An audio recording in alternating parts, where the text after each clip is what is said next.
أعوذ بالله من الشيطان الرجيم بسم الله الرحمن الرحيم الحمد لله نحمده ونستعينه ونعوذ بالله من شرور أنفسنا ومن سيئات أعمالنا من يهده الله فلا مضل له ومن يضلل فلا هادي له اللهم أرنا الحق حقا وارزقنا اتباعه وأرنا الباطل باطلا وارزقنا اجتنابه الله والله رب لا أشرك به شيئا اللهم لا سهل إلا ما جعلته سهلا وأنت تجعل الحزن سهلا إذا شئت وتوكل على العزيز الرحيم الذي يراك حين تقوم فتقلبك في الساجدين إنه هو السميع العليم وأفوض أمري إلى الله إن الله بصير بالعباد الحمد لله الذي بنعمته تتم الصالحات الحمد لله على كل حال اللهم اجعلني حبك بقلب كله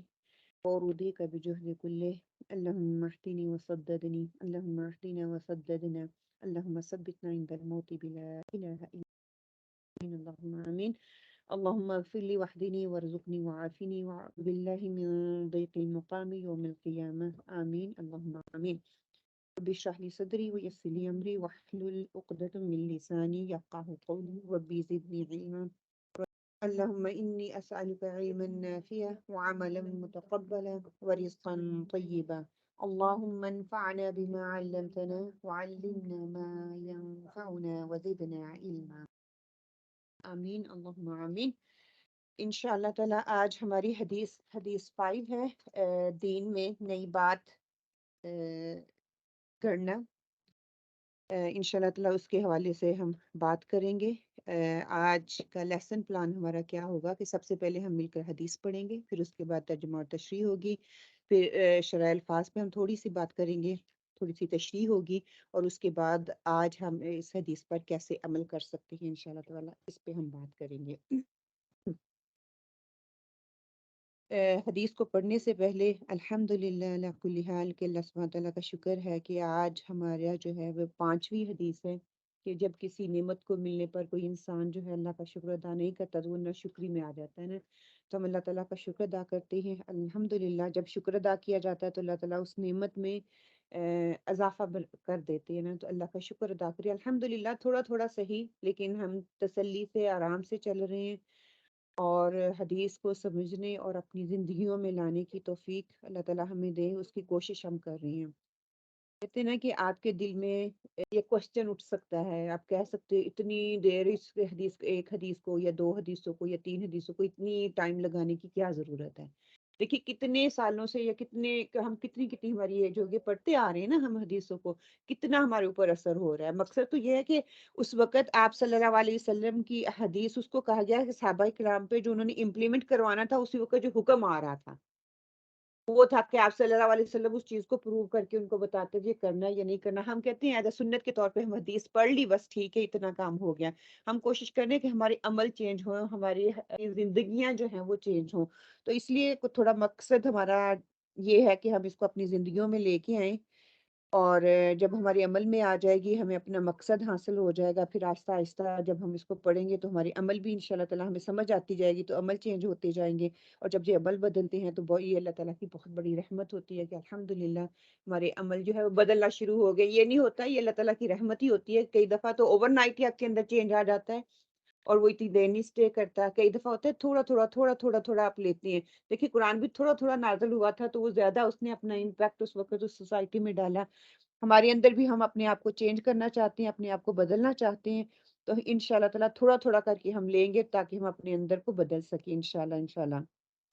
میری اللہ تعالیٰ سے دعا ہے کہ اللہ سبحانہ تعالیٰ ہماری ان چھوٹی چھوٹی کوششوں کو برکت میں بدل دے اور اس سے مہارے سے قبول کر لے۔ یہ ہماری ٹوٹی پھوٹی جو کوششیں ہیں اللہ تعالیٰ اس کو قبول کرے، اللہ تعالیٰ ہمارے وقت میں برکت ڈال دے، اللہ تعالیٰ ہمارے علم میں اضافہ کرے، اور ایسا اضافہ کرے جو کہ ہمیں دنیا میں بھی ہمارے لیے نجات کا ذریعہ ہو اور آخرت میں بھی ہمارے لیے باعث نجات ہو، نہ کہ ہمارے حق میں دلیل ہو۔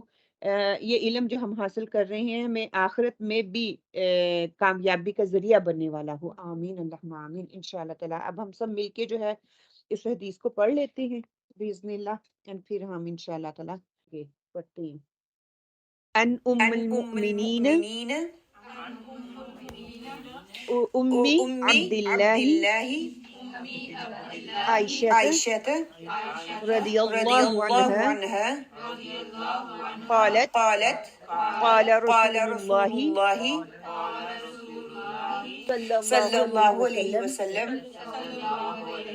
من من أحدث أحدث في في أمرنا أمرنا هذا هذا ما ليس ما ليس منه منه فهو فهو رد. رد. رواه رواه البخاري البخاري ومسلم. ومسلم. وفي وفي رواية رواية لمسلم لمسلم من من عمل عمل عملا عملا ليس ليس عليه عليه أمرنا أمرنا فهو فهو رد. رد. المؤمنین حضرت عائشہ رضی اللہ تعالی عنہا سے روایت ہے کہ رسول صلی اللہ علیہ وآلہ وسلم نے فرمایا، جس نے ہماری اس دین میں کوئی ایسی چیز ایجاد کی جو اس میں سے نہیں، وہ مردود ہے، نہ قابل قبول ہے۔ اسے بخاری اور مسلم نے روایت کیا ہے، اور مسلم میں ایک اور روایت بھی ہمیں تھوڑے سے الفاظ کے ساتھ ملتی ہے کہ جس نے کوئی ایسا عمل کیا جو ہمارے طریقے کے مطابق نہیں تو وہ مردود ہے، تو وہ رد کیا ہوا ہے۔ ٹھیک ہے، یہ شرح جو ہے الفاظ کی وہ دیکھ لیتے ہیں، پھر ہم اس کی تفصیل کریں گے۔ اس میں لفظ جو ہے من احدث، کہ جو شخص اپنی طرف سے جاری کر لے، اپنی طرف سے گھڑ لے، اپنی طرف سے بنا لے، فی امرنا، ہمارے اس دین میں، یعنی کہ دین اسلام میں جسے اللہ تعالیٰ نے ہمارے لیے منتخب کیا ہے، جو ہم کہتے ہیں ہم دین میں داخل ہو گئے، ہم اس کی گواہی دیتے ہیں کہ کس سے کلمہ پڑھ کے لا الہ الا اللہ محمد رسول اللہ، ما لیس منہ، ایسا عمل جو دین کے منافی اور مخالف ہو، یا وہ عمل جو جس کی تائید دین سے، عمومی قواعد اور دلائل سے نہ ہوتی ہو، یعنی کہ جو چیز شریعت سے ہمیں نہ ملے، جو چیز ہمیں سنت سے نہ ملے، ویسا عمل جو ہے وہ رائج کر لینا۔ فہوا رد، وہ فعل اپنے بطلان اور عدم اعتبار کے سبب اس فائل پر لوٹا دیا جائے گا، مطلب کہ وہ عمل، ایسا عمل جو وہ خود سے گھڑا ہوا ہوگا، وہ اسی کی طرف اس کے لوٹا دیا جائے گا، یعنی کہ وہ مردود ہے، اس کو رد کر دیا جائے گا۔ حدیث کی تشریح کے حوالے سے ہے، انشاءاللہ تعالی ہم الفاظ کی وضاحت پہلے کر لیتے ہیں اور پھر اس کی ڈیٹیل میں جاتے ہیں۔ دین میں نئی بات گھڑنا یا نئی بات کا اضافہ کرنا۔ ان ام المؤمنین، ان جو ہے ان ام المؤمنین حضرت عائشہ رضی اللہ تعالیٰ روایت کرتی ہے۔ ام المؤمنین کون تھی؟ مومنوں کی ماں تھی، ٹھیک ہے، اور آپ صلی اللہ علیہ وسلم کی جتنی بھی حج ہیں وہ سب کی سب ہماری مائیں ہیں، اور اسلام میں ماں کا درجہ ان کو ملتا ہے، اور ماں سے محبت جو ہے وہ لازم ہوتی ہے، اور یہ ہمارے دین کا ایک حصہ ہے۔ والد کے ساتھ بھی احسان کرنا، والدین کے ساتھ بھی احسان کرنے کا جو درجہ اللہ تعالیٰ ہمیں بتاتا ہے، لیکن ماں کی اہمیت جو ہے وہ زیادہ ہے۔ یہ نہیں کہ باپ کی اہمیت نہیں کرنی، باقی قدر نہیں کرنی، اس کی بھی ہم نے قدر کرنی ہے، لیکن ماں کو اہمیت زیادہ ہے۔ پھر یہ کہ حضرت ابو بکر صدیق رضی اللہ تعالیٰ کی بیٹی تھی، آپ کی زوجہ تھی صلی اللہ علیہ وآلہ وسلم، اور بہت پیاری اور آپ کو عزیز، بہت عزیز تھی۔ کہتے ہیں کہ ان کے اندر ایک خاص کوالٹی تھی، لوگ بہت سے کوشچن اٹھاتے ہیں، یہ اتنی چھوٹی ایج میں آپ سے نکاح کیوں ہو گیا، اس کی ریزن کیا تھی؟ اس کی ریزن پیچھے یہ تھی کہ یہ چھوٹی عمر میں یہ اللہ سبحانہ تعالیٰ نے آپ صلی اللہ علیہ وسلم کے حوالے کیوں کی کہ بہت ذہین تھی، کہتے ہیں، اور کم عمری میں بہت کچھ انہوں نے سیکھ لیا تھا، تاکہ اللہ تعالیٰ نے دین کیا جو پیغام تھا ان سے پہنچوانا تھا۔ بعد میں آپ صلی اللہ علیہ وسلم کی صحبت میں رہی، یہ کہتے ہیں بہت نہ ڈر تھی، وسلم سے ہر طرح کا سوال وہ یہ پوچھ لیا کرتی تھی، اور جب بھی کوئی وفد آتا تھا یا کوئی بھی صحابہ کہ آپ صلی اللہ علیہ وسلم سے سوال کرتے تھے، کیونکہ آپ صلی اللہ علیہ وسلم کا جو حجرہ تھا مسجد نبوی کے ساتھ ہی تھا، تو یہ کہتے ہیں کہ وہیں پہ بیٹھ کے وہ سوالوں کے جواب سنا بھی کرتی تھی، کیا بھی کرتی تھی، اور آپ صلی اللہ علیہ وسلم کی ہر وقت مطلب کہ آپ کی صحبت میں رہا کرتی تھی، تو آپ صلی اللہ علیہ وسلم کی بہت سی ایسی چیزیں جو تھیں ان سے یہ واقف تھیں۔ کہ جب یہ سوالات کیا کرتی تھی، بہت ہی عمدہ سوالات کیا کرتی تھی، اور ہم نے بھی پڑھا تھا نا پہلی حدیث جب ہم نے کور کی تھی کہ اچھا سوال کرنا تو کرنے والے کے لیے اور ایک سننے والے کے لیے یہ بہت اچھا ہوتا ہے، آدھا علم ہوتا ہے، جتنا اچھا سوال ہو وہ آدھا علم ہوتا ہے۔ اور ام المؤمنین جو تھی وہ ساری ہی امہات جو ازواج ہیں نا ان کی کنیت تھی، اور ام عبداللہ جو ہے یہ حضرت عائشہ رضی اللہ تعالیٰ کی خاص کنیت تھی، کیوں؟ حضرت عائشہ کہتی ہیں کہ میں نے آپ صلی اللہ علیہ وسلم سے عرض کیا یا رسول اللہ میرے علاوہ آپ کی ہر بیوی کوئی نہ کوئی کنیت رکھتی ہے، تو آپ صلی اللہ علیہ وسلم نے ان کو کہا کہ تم اپنے بھانجے عبداللہ بن زبیر کے نام پر اپنی کنیت رکھو، تو تم ام عبداللہ ہو۔ یہ حضرت اسما کے بیٹے تھے عبداللہ جو ہے، تو اسی کے نام پہ پھر حضرت عائشہ رضی اللہ تعالیٰ کی جو ہے یہ کنیت رکھے گی ام عبداللہ، اسی وجہ سے کہا جاتا ہے۔ ادروائز ہم کسی بھی ازواج کا نام لیں گے تو ہم ام المومنین ہی ان کو بولتے ہیں۔ جتنی بھی آپ صلی اللہ علیہ وسلم کی ازواج ہیں وہ ساری کی ساری جو ہیں امہات ہیں ہمارے لیے، ام المومنین ہیں وہ ہمارے لیے۔ پھر کہتی ہیں کہ یہ بہت ہی اچھی محدث بھی تھی اور فقیہہ بھی تھی۔ محدث کے مطلب کہ وہ الفاظ شناس اور مزاج شناس لوگ ہوتے ہیں، وہ پہچان لیتے ہیں، بہت گہری نظر رکھنے والے ہوتے ہیں، اور حدیث کے الفاظ پر گہری ان کو واقفیت تھی۔ اور فقہا کہتی ہیں کہ پیشانی سے سینکڑوں مثال جو ہیں وہ جان لیتے ہیں، جیسے ہمارے بھی سیانے کہتے ہیں نا کہ تمہارا فیس دیکھ کے میں پہچان جاتی ہوں تمہیں مشکل کیا ہے، تمہاری پرابلم کیا ہے۔ تو جو ہوتی نا فقیہ وہ دور بہت گہری سوچ اور سمجھ رکھنے والے ہوتے ہیں۔ اور محدث معمولی رد و بدل اور کمی پیشی کی پوری خبر رکھتا ہے، سند کی تبدیلیوں اور تحویلات سے واقف ہوتی ہیں، تو ان کو ماشاءاللہ سے اتنا عبور حاصل تھا۔ قالت، یہاں پہ دیکھیں قالت کا لفظ اس میں قالت قال رسول اللہ صلی اللہ علیہ وآلہ وسلم کہ حضور پاک صلی اللہ علیہ وسلم نے کہا، انہوں نے یہ نہیں کہا کہ میں نے سنا حضور پاک صلی اللہ علیہ وسلم، انہوں نے کہا کہ آپ صلی اللہ علیہ وسلم نے کہا۔ ہو سکتا ہے اس وقت کہتی ہیں کہ آپ مجلس میں نہ ہو، ہمیشہ ان کا اور ابو ہریرہ رضی اللہ تعالیٰ کا مقابلہ ہوا کرتا تھا، کیونکہ ابو ہریرہ بھی ہمیشہ آپ صلی اللہ علیہ وسلم کے ساتھ رہا کرتے تھے۔ کہتے جب حضرت ابو ہریرہ کوئی حدیث کو بیان کرتے تھے تو فوراً سے پوچھتے آپ نے کہاں سے لی، آپ کو کب، مطلب میں کہاں تھی اس وقت جب آپ یہ حدیث کر رہے ہو، مطلب کہ اس وقت پھر ابو ہریرہ کہتے ہیں بناؤ سنگار میں مصروف ہوتی تھی جب مجھے یہ حدیث آپ صلی اللہ علیہ وسلم نے کہی ہے، کہ اس طرح ان کے ساتھ مقابلہ کیا کرتی تھی۔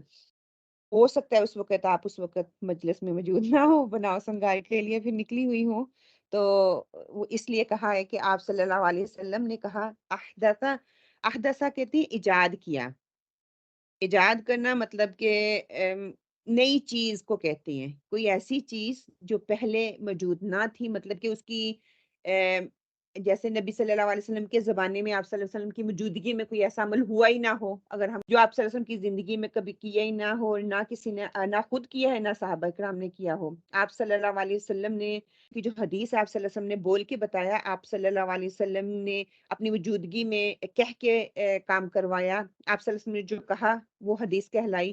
اور کئی کام ایسے ہوئے کہ آپ صلی اللہ علیہ وسلم کے سامنے ہوئے لیکن آپ صلی اللہ علیہ وسلم نے اس کا رد نہیں کیا، تو یہ ساری جو ہیں یہ حدیث میں آ جاتی ہیں، ساری کی ساری آپ صلی اللہ علیہ وسلم کی موجودگی میں ہوا یہ کام، تو آپ نے اس کو اپروو کر دیا، آپ نے اس پہ خاموشی اختیار کی، اس کا مطلب وہ ہم کر سکتے ہیں۔ آپ صلی اللہ علیہ وسلم نے فزیکلی نہیں کیا، خود کر کے نہیں دکھایا، بہت سے ایسے عمل آپ نے کیے، بہت سے صحابہ نے کیا، آپ نے اس کو جو ہے پسند فرمایا، بہت سے ایسے عمل تھے جو آپ نے براہ راست کر کے دکھایا، اور بہت سے ایسے تھے جو آپ صلی اللہ علیہ وسلم نے کہا کہ یہ بہت اچھے ہیں لیکن انہوں نے خود نہیں کیے۔ اس کے ساتھ یہ بھی ہے کہ اگر آپ صلی اللہ علیہ وسلم کی طرف سے اگر ہمیں پروو نہیں ہوا تو ہم اس کو حدیث نہیں کہہ سکتے، یہ پھر جھوٹ ہو جائے گا۔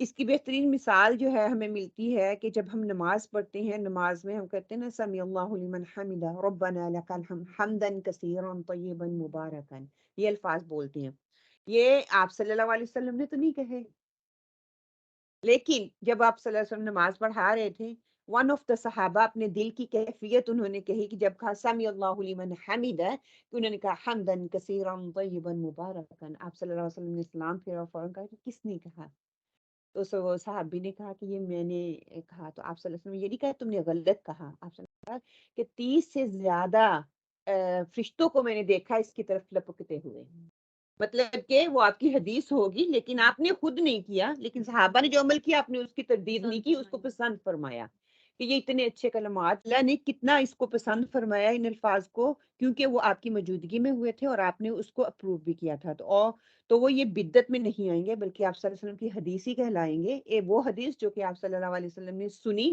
دیکھی، لیکن آپ نے خود نہیں کیا، لیکن صحابہ نے اس کو کیا۔ یہ وہ ایجاد ہے جو آپ صلی اللہ علیہ وسلم کی زندگی کے بعد، دین کے مکمل ہونے کے بعد لوگوں نے اختیار نہیں کی، بلکہ اسی وقت کی آپ موجود تھے۔ ایسی چیز ایجاد کرنا ہوتی ہے جو کہ دین میں تھی ہی نہیں، صحابہ کرام نے کی ہی نہیں، آپ صلی اللہ علیہ وسلم نے کی ہی نہیں، بتایا ہی نہیں، اس کو پروو بھی نہیں کیا۔ فی امرنا، ہمارے کام میں، یعنی کہ ہمارے حکم میں، جو کہ آپ صلی اللہ علیہ وسلم کا حکم ہے یا دین کا حکم ہے، حاضہ ساتھ ہی کہہ دیا کہ اس، یعنی کہ اس دین میں، ما لیسا جو نہیں ہے، منہو اس میں سے، ہوا پس وہ ردن رد کی ہوئی ہے، مطلب کہ ریجیکٹڈ کی ہوئی ہے، وہ جس کو آپ صلی اللہ علیہ وسلم بتایا ہی نہیں، کیا ہی نہیں، نہ کیا ہے نہ اس کو پروو کیا ہے، تو وہ کام پھیر دیا جائے گا، وہ ریجیکٹ کر دیا جائے گا، وہ رد کر دیا جائے گا، تمہاری طرف ہی لٹا دیا جائے گا۔ اس کو ریجیکٹڈ کیا ہوا ہم کہیں گے، اس کا آپ کو یعنی کہ ثواب نہیں ملے گا، ثواب کی بجائے آپ کو اس کا گناہ ملے گا، کیوں؟ آپ جھوٹ گڑ رہے ہو، خود سے اس کو بنا رہے ہو۔ البخاری اور مسلم نے کیا ہے، آگے جو الفاظ ہیں مسلم ہی کے ہیں، انہوں نے کہا وفی، اور ایک اور روایت میں ہے مسلم میں، من جس نے عمل کیا، عملاً کوئی عمل، لیسا نہیں ہے علیہ اس پر، امرنا ہمارا حکم، فہو ردن، پھر وہ کہ وہ مردود ہے۔ ایک میں کیا ہے، ردن رد کیا اور ریجیکٹڈ ہے، ایک میں مردود کے لفظ آ جاتے ہیں، تو اس کا مطلب مردود بھی ہے، ریجیکٹڈ بھی ہے، دونوں ہی الفاظ جو ہیں ہمیں حدیث ہی سے ملتے ہیں۔ اچھا، یہاں پہ لفظ جو ہے نا وہ امر یا وہ کام ریجیکٹڈ ہے، جیسے ہم پڑھتے ہیں وما امروا الا ليعبدوا الله مخلصين له الدين حنفاء ويقيموا الصلاة ويؤتوا الزكاة وذلك دين القيمة، سورۃ البینہ کا آیت نمبر 5 ہے۔ اور انہیں اس کے علاوہ حکم نہیں دیا گیا کہ وہ اللہ کی عبادت کریں، اس حال میں کہ اس کے لیے دین کو خالص کرنے والے ہوں، ایک طرف اللہ کے لیے ایک طرف ہونے والے ہوں، حنیفاً یکسو ہو کر، کہ اسلام ایسا دین ہے جو کہ آپ صلی اللہ علیہ وسلم پر مکمل ہوا تھا، اور آپ صلی اللہ علیہ وسلم نے جو ہے وہ خاتم النبیین کہا گیا نا، کہ آپ صلی اللہ علیہ وسلم نے اس دین کو مکمل پورے کا پورا ہم تک پہنچا دیا۔ قرآن ہی کی آیت آتی ہے نا کہ جب آپ صلی اللہ علیہ وسلم نے کہا تھا کہ الیوم اکملت لکم دینکم واتممت علیکم نعمتی ورضیت لکم الاسلام دینا، آج میں نے تمہارے لیے تمہارا دین مکمل کر دیا اور تم پر اپنی نعمت یعنی کہ شریعت پوری کر دی، اور تمہارے لیے اسلام دین کو پسند کیا۔ اب کوئی شخص جو اس دین میں کوئی نئی بات گھڑے گا، کوئی نئی چیز، وہ عقیدے میں ہو یا عمل سے ظاہر ہو، اس کے وہ دین کا حصہ نہیں ہے، مطلب کہ ہم اس پہ جھوٹ کر رہے ہیں کہ آپ صلی اللہ علیہ وسلم نے مکمل دین ہمیں دیا ہی نہیں ہے، اسی آیت کی ہم تردید کر رہے ہیں۔ حتیٰ کہ آپ صلی اللہ علیہ وسلم نے جب یہ بات ان کو بتائی تھی صحابہ کرام کو، تو آپ صلی اللہ علیہ وسلم نے اس کی تصدیق کروائی تھی کہ میں نے تم تک یہ پورا دین پہنچا دیا، تو انہوں نے کیا کہا تھا، ہاں پہنچا دیا، تو آپ نے پھر گواہی دی تھی کہ اے اللہ گواہ رہنا۔ اب یہ کہ جب اسلام کے علاوہ دین کے نام پر ہم کوئی چیز اس میں جو ہے نا ایک بات کلیئر کر لیں کہ عام حالات میں کوئی بھی نئی چیز، نئی ایجادات جو ہوتی ہیں نا، اس میں تردید کی بات نہیں کی جا رہی، اس میں عقیدے، ایمان اور سنت، اس کی بات کی جا رہی ہے، کوئی یہ دین کا حصہ نہیں ہے۔ باقی ترقی کو دیکھتے ہوئے ہم ہر چیز استعمال کر سکتے ہیں، ٹھیک؟ اس میں یہ ہے کہ اگر انسان کوئی ایسی چیز ایجاد کرتا ہے جو کہ دین علیہ وسلم کے زمانے میں صحابہ کرام نے ایک دفعہ وہ پیند لگاتے ہیں نا پودوں کو، تو صحابہ کرام نے اجازت چاہیے آپ صلی اللہ علیہ وسلم نے، کیا ہم ایک مطلب ایک ایسا پھلدار درخت ہے، اس کی پیند ہم اس درخت کو لگا دیں جس کا پھل نہیں ہوتا، تو پھل میں اضافہ ہوگا، تو اسی آپ صلی اللہ علیہ وسلم نے منع فرما دیا۔ تو اس سال جو ہے کہتے ہیں کہ فصل اتنی زیادہ نہیں ہوئی، تو صحابہ سے پوچھا گیا کہ اتنی فصل اس دفعہ کیوں نہیں ہوئی؟ تو صحابہ نے کہا کہ آپ نے ہمیں پیند کرنے سے منع کر دیا تھا نا، اس وجہ سے نارملی ہم پیند کرتے ہیں۔ تو آپ صلی اللہ علیہ وسلم نے تب کہا تھا کہ میں نے تمہیں اس چیز سے منع نہیں کیا تھا کہ دنیاوی ترقی جو ہے اس کو تو آپ جتنا ہو سکے بڑھ چڑھ کے ہم لیتے ہیں اور لے بھی رہے ہیں، یہ نہیں کہ نہیں، وہ بدعت میں نہیں آئے گا، لیکن جہاں پہ بات دین کی ہوگی وہ بدعت میں آئے گا۔ مسلم کی روایت میں آتا ہے جس نے کوئی سا بھی عمل کیا جس میں ہمارا حکم نہیں ہے کہ ایسے کرو، اور وہ اس کو دین کے نام پر کر رہا ہے، تو وہ مردود ہے، یعنی کہ ریجیکٹڈ کیا ہوا ہے۔ کوئی ایسی عبادت ہو جائے، کوئی ایسا عقیدہ ہو جائے، کوئی بھی ایسی بات جس سے دین میں نہیں ہے، اور جس پر اللہ تعالیٰ اور رسول صلی اللہ علیہ وسلم کا حکم صادر نہیں ہوتا، انہوں نے بتایا کہ نہیں، کیونکہ یہ آپ صلی اللہ علیہ وسلم نے کیا ہی نہیں ہے، ہمیں سکھایا ہی نہیں ہے۔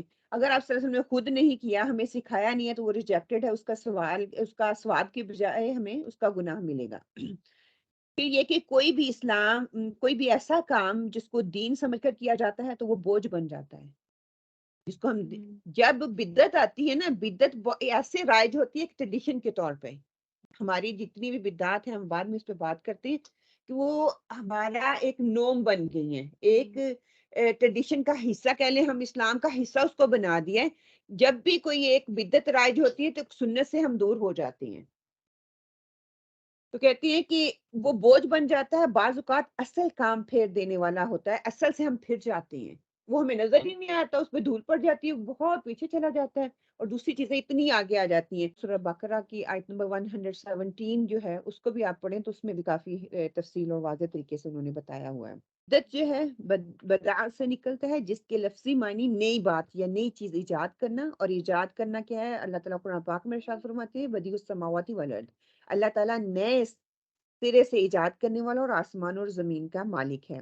اور اس کے ساتھ ساتھ ہی پھر بہت سے اسکالرز نے جو ہے اپنی آگے آراء بتائی ہوئی ہیں کہ کس طریقے سے بدعت ہوتی ہے۔ امام لغت جو ہے وہ کہتی ہیں کہ البدعۃ اسم من ابتداء الامر اذا ابتداتها واحدہ كالرفعۃ اسم من الارتفاع، کہ بدعت ابتدا کا اسم ہے جس کے معنی ہے کوئی نئی چیز بنا کر شروعات کی جائے۔ بیسکلی اگر ان سب کی آپ رائے پڑھیں گے، دیکھیں گے نا، تو بدعت یہ ہے کہ ایسی چیز دین میں ایجاد کر دینا جس کی بنیاد نہیں ہے۔ بنیاد کا مطلب کیا ہے؟ جس کی جڑ نہیں ہے، جو آپ صلی اللہ علیہ وسلم کی سنت کا حصہ ہی نہیں ہے، شریعت کا حصہ ہی نہیں ہے، وہ ہے۔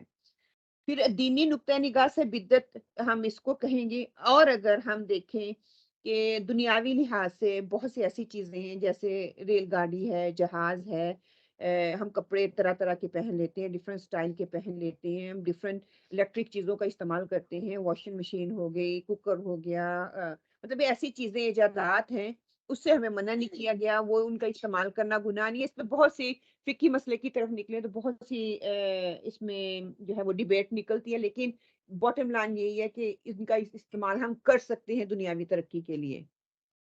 علاوہ جو ہے بہت سی ایسی رسومات ہم لوگوں نے کر لی ہیں، اس پہ اینڈ پہ انشاءاللہ تعالیٰ ہم بات کریں گے، وہ جو رسومات ہیں، بدعات ہیں، کس کس پہ ہم کرتے ہیں۔ پھر آپ صلی اللہ علیہ وسلم نے کہا تھا کہ دین میں نے مکمل کر دیا، اس کی شہادت بھی لے لی۔ اس کے حوالے سے ایک روایت ہمیں ملتی ہے، عمر بن خطاب رضی اللہ تعالیٰ، ایک دفعہ ایک یہودی نے ان سے کہا کہ اے ام المومنین، تمہاری کتاب قرآن میں ایک ایسی آیت نازل ہوئی ہے، اگر وہ ہمیں مل جاتی تو ہمارے لیے وہ عید کا دن ہوتا۔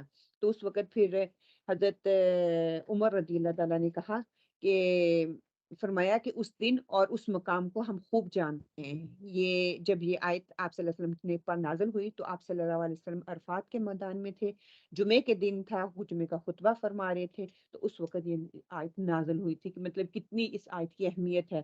اور اگر ہم کوئی ایسی بدعت کرتے ہیں یا کوئی ایسا طریقہ اختیار کرتے ہیں تو اس کا مطلب ہے استغفر اللہ، ہم ریجیکشن دے رہے ہیں کہ آپ صلی اللہ علیہ وسلم نے جو اس وقت گواہی دی، جو شہادت دی اور جو پوچھا، اس کے اگینسٹ ہم اپنی کوئی نئی چیز جو ہے وہ بنا رہے ہیں۔ اسی کے حوالے سے آتا ہے، امام مالک کہتے ہیں کوئی اگر یہ سمجھے کہ دین میں اچھی بدعت درست ہے تو گویا اس نے یہ سمجھا کہ محمد صلی اللہ علیہ وسلم نے پیغام رسالت جو ہے اس میں خیانت کی ہے، نعوذ باللہ۔ آپ صلی اللہ علیہ وسلم نے پورے کا پورا دین ہمیں دے دیا۔ آپ صلی اللہ علیہ وسلم نے فرمایا قد ترکتکم علی مثل البیدع لیلها کنہارها یزیغ عنها الا ہالک، میں نے تمہیں ایسی روشن و واضح راہ پر چھوڑا ہے جس کے دن اور رات یکساں نمایاں ہے، اس سے وہی ہٹے گا جو ہلاکت میں پڑے یا ہلاک ہونے والا ہے۔ پھر عبداللہ بن مسعود رضی اللہ تعالیٰ سے روایت ہے، وہ فرماتے ہیں کہ رسول صلی اللہ علیہ وسلم نے فرمایا جس نبی کو بھی اللہ تعالیٰ نے بھیجا کسی بھی قوم میں، اس میں سے کچھ نہ کچھ حواری یعنی کہ صحابہ ہوا کرتے تھے، وہ عمل کرتے تھے اس کے حکم پر، پھر ہمیشہ ایسا ہی ہوا، پھر ایسے ناخلف پیدا ہو گئے اور وہ کہتے تھے کہ جو وہ کہتے تھے وہ جو کرتے نہیں تھے، وہ تھے جس کا حکم نہیں دیتے تھے، مطلب کہ ٹوٹلی اپوزٹ، قول اور فعل کا تضاد اس پہ جو ہے وہ نظر آتا ہے۔ عید میلاد النبی کوئی ثبوت ہمیں اس کا ملتا نہیں ہے. کیا ہم صحابہ کے مقابلے میں حضور صلی اللہ علیہ وسلم سے زیادہ ہم محبت کرتے ہیں؟ ہم کھڑے ہو کے عید میلاد النبی مناتے ہیں. کیا آپ صلی اللہ علیہ وسلم کی سنت سے ہمیں ملتا ہے؟ آپ صلی اللہ علیہ وسلم 64 ایئر 63 ایئر دونوں اوپینین ہم اگر لیتے ہیں تو وہ رہے تو انہوں نے کیا ان کو یاد ہی نہیں تھا کہ میری برتھ ڈے ہونی چاہیے تھی، منانی چاہیے تھی، یا ایک ہی دفعہ وہ کیک کاٹتے یا کوئی ایسا عمل کر کے دکھاتے جو کہ صحابہ ان سے محبت کرنے والے اس عمل کو وہ چھوڑ دیتے. یہ 6 کیٹیگریز آپ کے سامنے آج میں رکھوں گی، کوشش کروں گی آپ کو یہ چیز واضح ہو جائے. اگر پھر بھی واضح نہیں ہوتی تو اللہ تعالیٰ سے دعا کریں کہ اللہ سبحانہ تعالیٰ ہماری راہیں ہمارے کھول دیں. اس کا نتیجہ کیا نکلتا ہے کہ یہاں پر بدعت آئے گی اور یہاں پر بدعت آتی ہے وہاں پہ سنت رخصت ہو جاتی ہے. اب ہوا کیا، نماز جنازہ ہے، اس کا حکم دیا گیا، وہ سنت ہے، ٹھیک ہے. وہ بیٹے کو پڑھانا نے امام کو دے دی. بیٹے کا حق تھا نا، باپ جس نے ساری زندگی اس کو پالا پوسا بڑا کیا تو اب باپ کا حق بنتا تھا کہ بیٹا اس کے لیے کرے، وہ ہم نے امام کو دے دیا.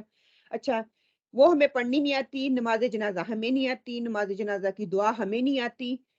جا کے ہم مسجد میں کھڑے ہو جاتے ہیں، کسی کا وضو ہوتا ہے کسی کا وہ بھی نہیں ہوتا. یہ بھی نیا انکشاف ہوا ہے، سبحان اللہ. کسی کا وضو بھی نہیں ہوتا، ہم جنازے کے لیے جا رہے ہیں، وضو کی ضرورت ہی نہیں ہے.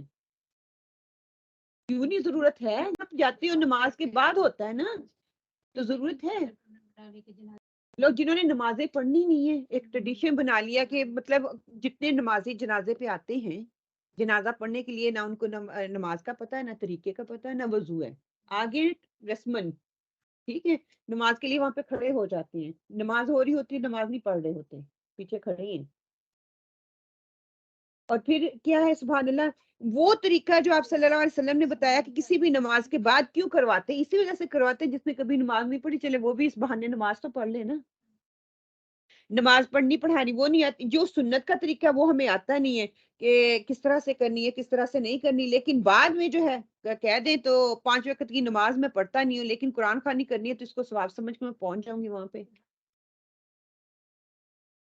قرآن خوانی ایک اچھا عمل ہے، یہ برا عمل نہیں ہے، لیکن آپ صلی اللہ علیہ وسلم کی سنت سے ہے.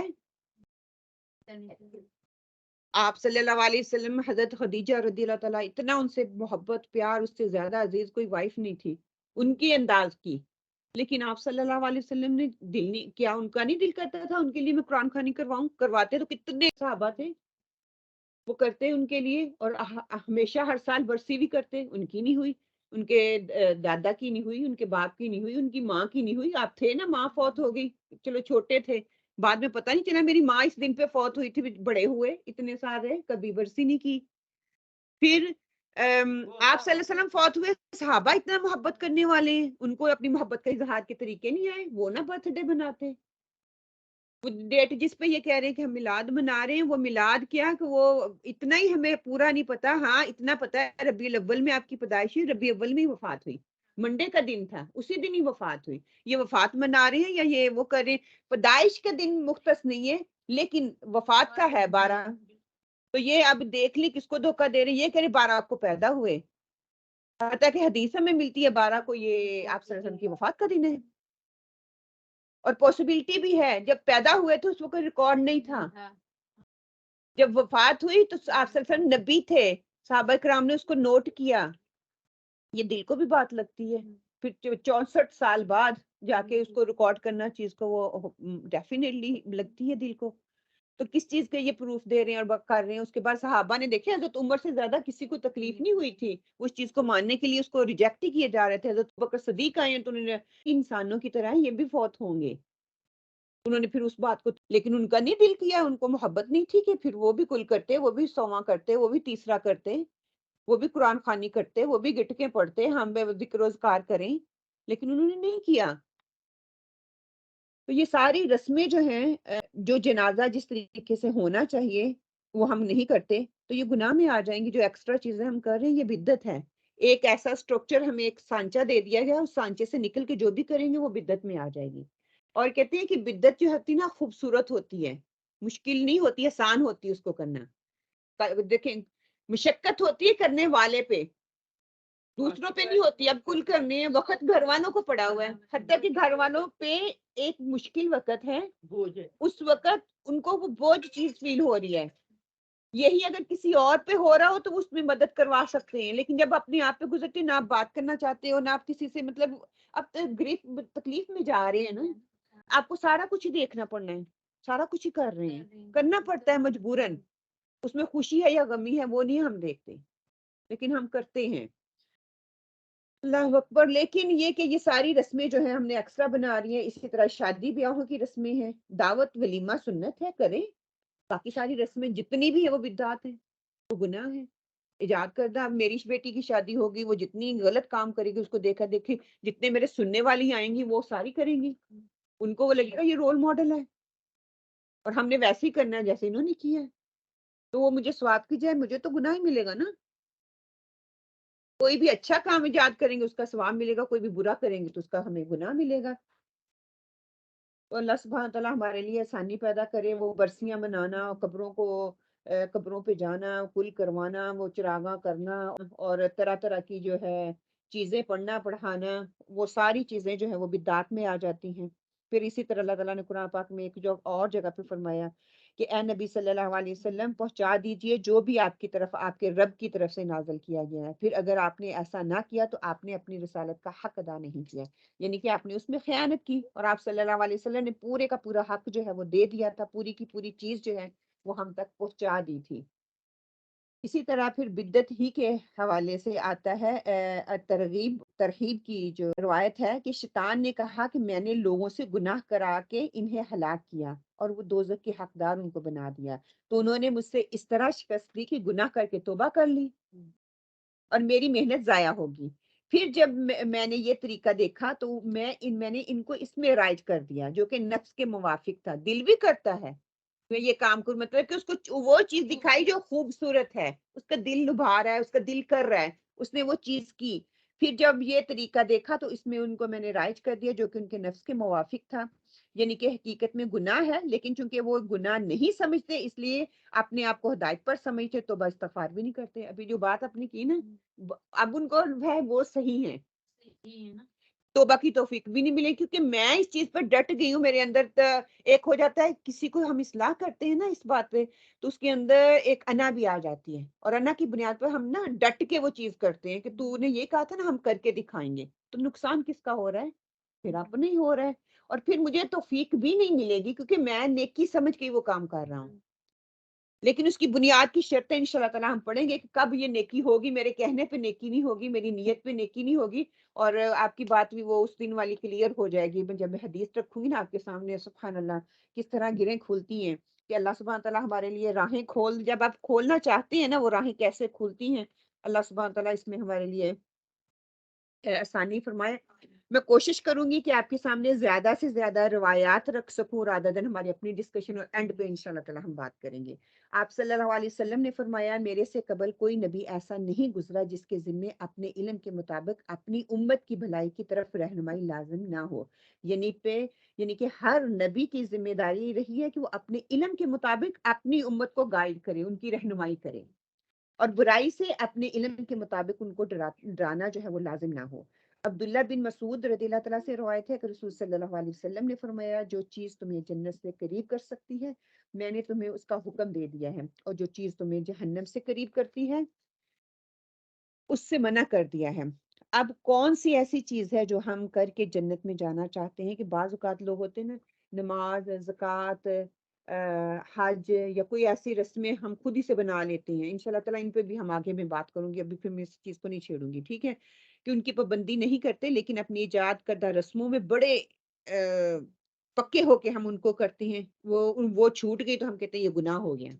نماز چھوٹ رہی ہے تو اس کی ہمیں فکر نہیں ہے، زکوٰۃ ہم دے نہیں رہے اس کی ہمیں فکر نہیں ہے، پیسے ہونے کے باوجود ہم حج یا عمرہ نہیں کرتے اس کی ہمیں فکر نہیں ہے، لیکن اگر کوئی رسم چھوٹ جاتی ہے تو اس کی ہمیں اتنی تکلیف ہوتی ہے، اور نسلوں تک وہ رنجش دل میں رکھتے ہیں اس نے مجھے یہ کیوں کہہ دیا، یا لوگ اوپر والی نہیں جینے دیتے کہ آج کوئی فوت ہوتا ہے اس کے کل نہ کروائیں تو کیا کہتے ہیں انہوں نے کل ہی نہیں کروائے، کل فوت ہوئی تو اتنی جلدی اس کو بھول گئے، اس کا حق ہی نہیں دیا، ساری زندگی اب ان کے گھر جا کے ان کے نا زخم کو کریدتے ہی رہے تو پھر ہی ٹھیک ہمارا عمل جو ہے نا پھر ہی ہم دنیا دار کہلائیں گے، ورنہ ہم دنیا دار نہیں، حتیٰ کہ سنت کیا ہے 3 دن، اس سے زیادہ کسی کو تکلیف نہ دو، اور تعزیت کے لیے جاؤ تو تھوڑی دیر بیٹھو، ان کو اتنی تکلیف نہ دو کہ دن رات کا کوئی آپ لوگوں کو خیال ہی نہ رہے.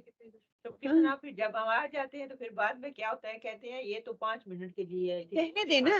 آپ کو یہ تھا کہ یہ میں سنت کے لیے گئی تھی، میں کسی کو دکھانے کے لیے نہیں گئی. ہم مسئلہ یہ بھی ہوتا ہے نا، ساری زندگی تو ہم ان سے بولتے نہیں ہیں، بات چیت نہیں کرتے، کوئی روابط ہی نہیں ہوتے، اور جب کوئی فوت ہو جاتا ہے تو میں کہتی ہوں میرا اس سے زیادہ عزیز کوئی تھا ہی نہیں دنیا میں اس سے منہ بات ہی نہیں کرنے والی تھی. آپ صلی اللہ علیہ وسلم نے ہمیں حکم دیا ہے کہ آپ کے اقوال میں، آپ کی حدیث میں اپنی طرف سے ہم نے ایڈیشن نہیں کرنا، ہم نے ایڈ نہیں کرنا کچھ بھی.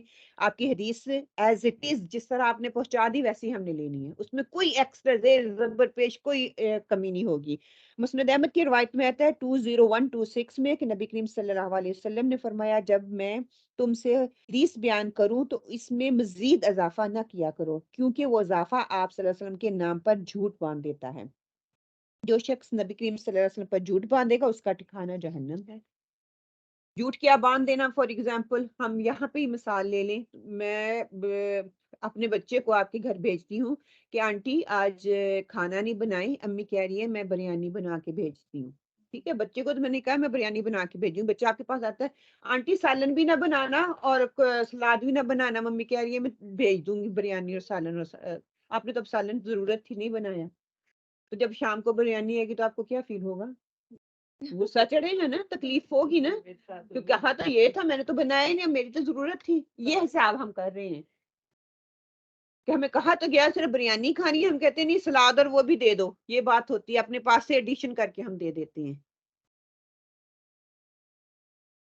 صحیح بخاری میں آتا ہے 247 آپ صلی اللہ علیہ وسلم نے فرمایا جب تم اپنے بستر پر آؤ تو اسی طرح وضو کرو جس طرح نماز کے لیے وضو کرتی ہو، پھر دائیں کروٹ پر لیٹ کر یوں کہو اے اللہ میں نے اپنا چہرہ تیری طرف جھکا دیا، اپنا معاملہ تیرے سپرد کر دیا، میں نے تیرے ثواب کی توقع اور عذاب کے ڈر سے تجھے ہی پشت پناہ بنا لیا، تیرے سوا کہیں پناہ اور نجات کی جگہ نہیں ہے. اے اللہ جو کتاب تو نے نازل کی میں اس پر ایمان لایا، جو نبی بھیجا اس پر ایمان لایا، تو اس حالت میں مرا تو فطرت پر ہوگا. اور اس دعا کو سب سے آخر میں پڑھے، جو سنت کے اذکار ہیں نا ان کو کرنے کے بعد پھر یہ دعا پڑھیں کہ کتنی خوبصورت ہے. میں نے چہرہ اپنی طرف کر لیا، دائیں طرف ہو کے اپنے سارے معاملے دن سے شام تک اپنا جائزہ لیں، کیا کیا، کس کو تکلیف دی، کس کا حق مارا، کیا کیا، سارا سوچیں.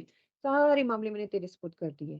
پھر کیا کہ میں توقع کرتا ہوں کہ تو مجھے جو اچھے کام کیے اس پہ ثواب دے گا، اور جو برے کیے مجھے ڈر ہے کہ تیرا عذاب تو مجھے عذاب میں ڈالے گا، لیکن یہ مجھے بنیاد یہ ہے کہ میں اس سے معافی مانگتا ہوں اور تیرے عذاب سے میں ڈرتا ہوں. اور ساتھ ہی پھر کہہ دے کہ جو بھی تیرے علاوہ کوئی پناہ دینے والا نہیں ہے بلکہ نبی کریم صلی اللہ علیہ وسلم نے جو بھیجا ہے پوری کوشش کی ہے کہ اس پر ایمان لاؤں اور وہی عمل کروں. اور اس حالت میں مرے گا تو وہ فطرت پہ مرے گا، اور اگر اس حالت میں نہ ہوا تو پھر ہم فطرت پہ تو نہیں ہے نا. دوبارہ کہتے ہیں کہ میں نے دعا کو آپ کے سامنے دوبارہ پڑھا. اب یہ دیکھیں چھوٹی سی چیز کو ایڈ کرنا کتنی بڑی بات ہے. صحابہ جو ہے نا برا وہ کہتے ہیں کہ میں نے اس دعا کو آپ صلی اللہ علیہ وسلم کے سامنے دوبارہ پڑھا تو میں نے نبی کی جگہ رسول پڑھ دیا. کیا فرق ہے؟ نبی اور رسول کا کیا فرق ہے؟ ٹرمن دیکھا جائے اگر ہمارے تو کہتے ہیں نا نبی پیغمبر پروفٹ رسول سب کو ایک بنا دیا ہے، نبی اور رسول میں بہت فرق ہے. اب یہ دیکھیں کہتے ہیں کہ میں نے نبی کی جگہ رسول پڑھ دیا تو آپ صلی اللہ علیہ وسلم نے کہا میں نے نبی کا لفظ استعمال کیا ہے رسول کا نہیں. یہاں تک ان کی جو کریکشن ہوتی تھی. ہم پڑھ دیتے نبی آیا تو نبی، رسول آسان لگا تو رسول، ہم نے کبھی اس کی ٹرم کو دیکھا ہی نہیں ہے. یہاں تک اتنی چھوٹی چھوٹی چیزوں کی کریکشن ہوتی تھی. ہم کہاں کہاں پہ ایڈیشن کرتے ہیں تھوڑی سی اگر ہم اس پہ بات کر لیں، کون کون سی ایسی چیزیں ہیں جہاں پہ ہم ایڈیشن کرتے ہیں؟ کیونکہ جو رسول ہوتا ہے وہ رسالت دے کے بھیجا جاتا ہے. مگر ہمارے جو نبی ہیں وہ رسول بھی ہیں اور نبی بھی. ہاں ہر نبی جو ہے وہ رسول نہیں ہے، ہر رسول نبی ہوتا ہے، ان کو شریعت دی جاتی ہے، لیکن ہر نبی جو ہے وہ رسول نہیں ہوتا. یہ فرق ہے. ہم کہاں کہاں پہ ایڈیشن کرتے ہیں؟ تھوڑی سی اگزامپل دیں تاکہ ہمیں تھوڑا جائزہ رہے نیکسٹ ٹائم جب ہم کریں تھوڑا سا پتا ہو. سمجھ آ رہی کہ ہے؟ جب ایک تو کبھی کبھی ہم کنفیوز ہوتے ہیں کہ اللہ قرآن پاک کی آیات ہیں یا حدیث ہے. ہاں، حدیث کو ہم قرآن بول دیتے ہیں، قرآن کو ہم حدیث کہہ حدیث دیتے کہہ ہیں۔ دیتے ہیں.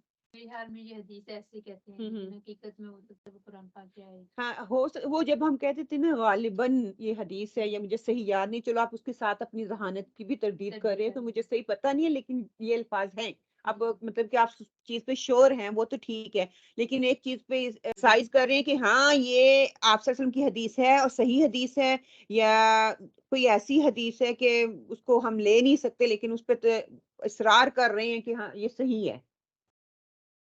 ایسا ہوتا ہے نا جیسے میری یادداشت اتنی اچھی نہیں ہے. ہوں حدیث مجھے پتا ہے ہوں کہ یہ حدیث ہے ہاں، لیکن یہ نہیں پتا ہے کہ یہ جو ہے نا کون سی بخاری میں ہے یہ اس میں ہے لیکن یہ لیکن سب کو صحیح پتہ حدیث ہے یہ تو ٹھیک ہے، آپ صلی اللہ علیہ وسلم کی جی صحیح حدیث آپ کہہ دیں، ضروری نہیں ہے بخاری میں یا اس میں بولیں، صحیح. مجھے کہہ دینا کہ انسان ہوں، مجھے بھول گئی ہے، مجھے کہیں لکھی بھی ہوگی تب بھی مجھے نہیں مل رہی، آپ دیکھ لیں صحیح بخاری میں یا اس میں ہے، مسلم میں ہے، لیکن حدیث صحیح ہے، جو بھی کوٹ کریں صحیح حدیث ہو، ادھر ادھر کا ریفرنس جو تھوڑی سی ویک بھی ہو اس کو اوائڈ کریں، نہ ہی کریں نا، کیونکہ ہمارا علم اتنا نہیں ہے۔ جی. تو جو ہوتا ہے کبھی آپ سنت کام کرنا شروع کرتے ہیں نا تو آپ پکے ہو جاتے ہیں جب ہوں تو آپ پھر بھول جاتے ہیں کہ یہ سنت تھی. ہوں جب کئی عرصے کے بعد آپ کو کوئی یاد کر رہا ہے آپ یہ کام کر رہی ہیں تو پھر آپ کو اچانک یاد ہے تو میں نے حدیث سنت سمجھ کر شروع کیا تھا تو ہوں کیا وہ اسی وقت سے آپ ہاں، کو ملتا ہے کہ نہیں؟ اب ہر دفعہ تجدید ہو جائے تو اچھی بات ہے، جی نہیں تو جو عمل شروع کیا تھا اس وقت نیت یہی تھی، یہ جی سنت یہ ہے، سنت اور ہے. وہ ایک عادت بن گئی اور بعد میں دماغ سے معاف ہو گئی، سو اوکے، آپ کو اس کا اجر ملتا رہے، بنیاد سیڈ گڈ ہے تو وہ گڈ ہی گرو ہوگا نا، اگر شروع سے اس کے اندر تیزاب وغیرہ ڈال دیں، اس کو ختم ہی کر دیں تو انہیں نا اس طرح سے پرورش ہوگی، تو الحمدللہ نیت اچھی تھی تو اس میں پھر وہ آپ کا تسلسل بھی رہا۔ اچھا، ایڈیشن، نماز کے بعد کی دعائیں جو سنت سے ہیں ان کو چھوڑ کے جو وظیفے بتا دیے گئے ان کو اہمیت دے دینا۔ سنت کی کون کون سی دعائیں ہیں؟ چند ایک ہیں جو آپ صلی اللہ علیہ وسلم ہر نماز کے بعد پڑھا کرتے تھے۔ اللہ اکبر، استغفر اللہ، استغفر ہوں ہوں اللہ۔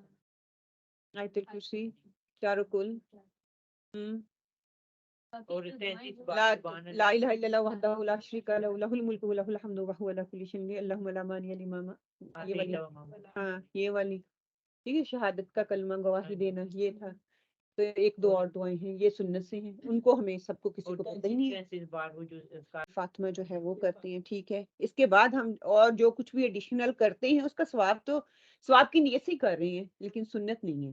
نہیں، جیسے ربنا آتنا فی الدنیا حسنۃ وفی الآخرۃ حسنۃ وقنا عذاب النار، اگر سنت تک اتنا ہی ہے، قرآن کی آیت اتنی ہے، اگر میں آگے پڑھ دوں عذاب القبری، عذاب الحشری، عذاب المیزان، ترجمہ ٹھیک ہے لیکن یہ سنت سے نہیں ہے، یہ ایڈیشن ہو جائے گی۔ ہاں، نعم المولا و نعم النصیر کسی اور آیت کا حصہ ہم دونوں کو ایک کر دیا، کس نے کیا؟ یہ تیسرے بندے نہیں بتایا نا، اگر آپ صلی اللہ علیہ وسلم نے کیا ان کو نہیں پتا تھا، آپ اپنے صحابہ کو نہیں بتا سکتے تھے کہ یہ پوری اس طرح پڑھیں؟ حضرت ابراہیم علیہ السلام کی کیا سنت ہے؟ حسبنا اللہ نعم الوکیل، آپ صلی اللہ علیہ وسلم جب بھی کوئی مشکلات کیا کہتے ہیں حسبنا اللہ، اللہ میرے لیے کافی ہے، تو آپ کو نہیں تھا کہ نعم الوکیل نعم المولا و نعم النصیر بھی میں کر دوں؟ وہ دو چیزیں، ہاں، اور پھر جتنے بھی وظیفوں کی ایڈیشن ہے، وظیفوں کی تو بہت بدمار ہو گئی ہے نا۔ تو یہ ساری چھوٹی چھوٹی ایڈیشنز ایسی ہیں جو ہم کرتے ہیں لیکن ہم سنت سمجھ کے کر رہے ہوتے ہیں، تاکہ وہ سنت سے ہے ہی نہیں، تو اس کا مطلب یہ ہے کہ ہم یہ کہنا چاہ رہے ہیں کہ ہمیں دین زیادہ آ گیا، اور نعوذ باللہ استغفر اللہ، آپ صلی اللہ علیہ وسلم نے ایز اٹ از دین ہم تک پہنچایا ہی نہیں ہے۔ بہت سے عمل ہم صرف نیت یہ ہوتی ہے ثواب کی نیت سے، اس کی حدیث بھی میں آپ کے سامنے رکھ دوں گی، وہ نیت صرف انف نہیں ہے۔ آپ صلی اللہ علیہ وآلہ وسلم نے فرمایا جو شخص تم میں سے میرے بعد زندہ رہے گا تو انقریب وہ بہت زیادہ اختلافات دیکھے گا، بس تم پر لازم ہے کہ تم میری سنت اور خلفائے راشدین میں سے جو ہدایت یافتہ ہیں ان کی سنت کو پکڑے رہو اور اسے داڑوں سے مضبوط پکڑ لو، اور دین میں نئے امور نکالنے سے بچتے رہو، کیونکہ ہر نئی چیز بدعت ہے اور بدعت گمراہی ہے۔ بظاہر ہر چیز جو ہے نا ہمیں بہت خوبصورت لگتی ہے جب ہم کرتے ہیں، کہ یہ ایک اٹریکشن ہوتی ہے فلانے کی تو میں بھی کر لوں، اچھی لگ رہی ہے، کیونکہ وہ شیطان نے کیا کہا میں اچھی بنا کے دکھاتا ہوں، کیونکہ دوسری طرف اس کو پتہ لگ جاتا ہے میں نے گناہ کر لیا، وہ فوراً سے اللہ سے معافی مانگ لیتا ہے، اس طریقے سے وہ معافی بھی نہیں مانگتا، اور بدعت اصل سے وہ ہمیں جو ہے وہ دور کر دیتی ہے. کیوں؟ کیونکہ بدعت بھی ہمارا ٹائم لیتی ہے، ہمارا وقت لیتی ہے، ہماری صلاحیتیں لیتی ہے، ہماری انرجی لیتی ہے، ہمارے وسائل لیتی ہے. ہم پیسے بھی اس پہ لگاتے ہیں، ہم وقت بھی لگاتے ہیں، ہم ہر چیز لگاتے ہیں نا. اور میرے خیال میں اصل سے زیادہ لگاتے ہیں. کس لیے لگاتے ہیں؟ ثواب کی نیت سے ہی لگا رہے ہیں نا. اس نے ہمیں دوسری طرف کھبا دیا، اصل سے دور کر دیا.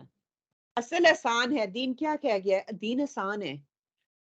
جیسے جیسے ہم دین سے دور جائیں گے ہم مشکلوں میں ڈالتے جائیں. ہم نے اپنے آپ کو مشکل میں ڈالا ہوا ہے نا. اب ہم نے دین کو اتنا مشکل کر کے دوسروں کے سامنے رکھا ہوا کہ دین تو بہت مشکل ہے. پتہ ہے کہ دین کے جتنا آسان کوئی چیز ہے نہیں. لیکن اب آسان کو اپنانا مشکل ہو گیا. وہی نا، اب آسان کو اپنانا مشکل ہو رہا ہے، اس لیے کیونکہ ہم اتنے دور نکل گئے ہیں. اصل سے ہم دور ہو گئے ہیں تو وہ دھندلا نظر آ رہا ہے. آج سے دیکھا جائے 50 سال پیچھے ہمارے ماں باپ دادا دادی کے زمانے میں تو یہ جو آج کل کیک کاٹ رہے ہیں، گاڑیوں کو سجا رہے ہیں، اس وقت کدھر تھا یہ سارا کچھ؟ تو ابھی انہوں نے ایجاد کیا نا. بھی ایجاد کیا. وہی نا، آہستہ آہستہ آہستہ ایک چیز کو لیا، دوسری کو، تیسری کو، کرتے کرتے کرتے دین سے ہم اتنا دور چلے گئے، اتنا دور چلے گئے. ان چیزوں کو ہم نے لازم کر لیا اور جو لازم تھی اس کو ہم نے چھوڑ دیا. اس کا نقصان کیا ہوا؟ ہمیں نقصان ہو رہا ہے نا. تو وہی کہا گیا نا کہ دین، نعوذ باللہ، استغفر اللہ، سب سے پہلے پکڑ بھی علماء کی ہوگی. اتنے لوگوں کو اپنے لوگ بھی اندھے ہو کے، تبھی کہا گیا نا انتی تقلید نہیں کرو. سو کو بیان ہی ایسے کرتے ہیں. اس وقت ایک لمحے کے لیے لگتا ہے آپ کو بھی کہ اگر یہ حدیث بیان کر رہے ہیں، وہ بھی اپنا ریفرنس دے کے بیان کر رہے ہیں، یہ نہیں کہ نہیں. لیکن ریفرنس کس نے دیکھنا ہے؟ کوئی بیٹھ کے کتنے لوگوں نے دیکھا ہے. میں نے حدیث کا کورس کیا تھا نا، تو تب ہمارے شیخ نے ہمیں کہا تھا کہ جا کے میں حدیث کا ریفرنس دوں گا، جا کے دیکھنا. اور جب آپ خود دیکھتے ہو ریفرنس ہے ہی نہیں. چالو جا کے کتابوں کا ریفرنس ہی نہیں ہے. اتنے لوگ اندھے ہو کے ان کی تقلید میں لگ جاتی ہیں نا، کہ اسی لیے تب سے کہتا ہمیشہ کوشش کریں آپ حدیث کا ریفرنس، اس کی راوی ضرور بتائیں. کسی کو اگر دیکھنا ہو تو جا کے اپنی تسلی تو کرے نا کہ ہاں یہ بات یا ریسورسز صحیح ہیں. یا تو آپ کو وہ راوی نہیں بتائیں گے یا آپ کو وہ حدیث کا نمبر نہیں بتائیں گے. ہے جو کہ وقتی ہے نا، تھوڑی دیر کے لیے، باقی پورا سال سویا رہتا ہے. مسند احمد کی حدیث میں آتا ہے رسول صلی اللہ علیہ وسلم نے فرمایا میرے بعد حکومت کی بھاگ دوڑ کچھ ایسے لوگوں کے ہاتھ میں آئے گی جو سنت کو مٹا دیں گے. مطلب کہ وہ آپ صلی اللہ علیہ وسلم کی امت میں سے بھی ہوں گے لیکن سنت کو ختم کر دیں گے. استغفر اللہ. آج دیکھ لیں پھر ہمارا کیا خیال ہے. ہم نے سنت کو شرم محسوس کر لیا. ہاتھ سے کھانے کو ہم نے کہہ دیا کہ دس از ناٹ ٹریڈیشنل. نیچے بیٹھ کے کھانے کو ہم نے کہہ دیا یہ تو شرم ہے، لوگ کیا سوچیں گے. سیدھے ہاتھ سے کھانا، الٹے ہاتھ سے کھانا فخر محسوس کرتے ہیں. کانٹا پکڑ کے الٹے ہاتھ سے کھاتے ہیں، یہ بھی محسوس کرتے ہیں کہ چلو رائٹ ہینڈ بھی پکڑ لے، کانٹے سے ہی کھاؤ، چلو ٹھیک ہے. بدعت کو فروغ دیں گے اور نماز کو اس کے مقررہ وقت سے ہٹا دیں گے. مطلب کہ فرائض کو ختم ہی کر دیں گے. دیکھ لیں پھر استغفر اللہ، یہ جو اتنے بڑے بڑے میلاد بنا رہے ہیں نا، جو ان کے پیچھے اتنی ریلیاں لگی ہوئی ہیں، آپ ان سے پوچھیں کتنے اس میں سے نمازی ہیں. پکڑ تو پھر اسی کو ہی ہوگی نا جو لیڈر ہے. کتنے اس میں سے نمازی ہیں جو چیز فرض ہے وہ اس سے ہٹا کے اس کو اپنے دوسرے کام پہ لگا دیا ہے، وہی کام ادھر کر رہی ہیں. عمر رضی اللہ تعالیٰ کا قول ہے، کہتے ہیں کہ ہر بدعت گمراہی ہے گرچہ لوگ اسے نیکی سمجھیں. وجہ کیا کہ بدعت اصل میں نیکی سمجھ کر ہی کی جاتی ہے. ایک ہے کہ حرام اور واضح، وہ تو سب کو پتہ ہے. حرام اور واضح اگلی حدیث ہی آ جانی ہے. حرام ہے یہ واضح پتہ ہے یہ حرام ہے. لیکن کہتے ہیں یہ سب کو پتہ ہے. جسے جھوٹ سب کو پتا ہے کہ یہ جھوٹ بولنا غلط ہے، غیبت کرنا غلط ہے، وہ چیز واضح ہے.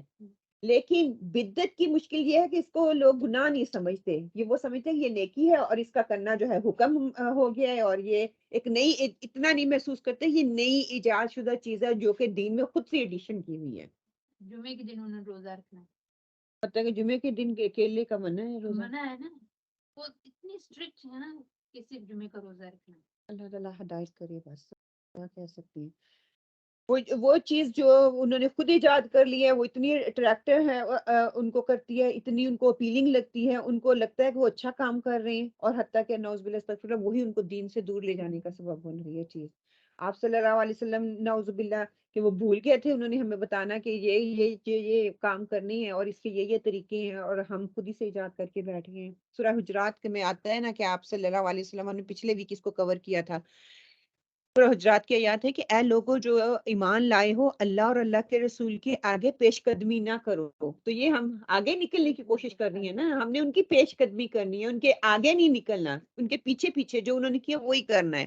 اور اللہ سے ڈرو، اللہ سب کچھ سننے اور جاننے والا ہے. اے لوگوں جو ایمان لائے ہو اپنی آواز نبی کی آواز سے بلند نہ کرو، اور نبی کریم صلی اللہ علیہ وسلم کے ساتھ اونچی آواز سے بات نہ کیا کرو جس طرح تم آپس میں ایک دوسرے سے کرتے ہو، کہیں ایسا نہ ہو کہ تمہارا کیا کرایا سب غارت ہو جائے اور تمہیں خبر ہی نہ ہو. جو لوگ رسول خدا کے حضور بات کرتے ہوئے اپنی آواز پست رکھتے ہیں وہ در حقیقت وہی لوگ ہیں جن کے دلوں سے اللہ نے تقوی کے لیے جانچ لیا ہے. کہ آپ صلی اللہ علیہ وسلم کی سنت کو وہی فالو کریں گے جن کے دلوں میں تقوی ہے، تو جن کو پتا ہے.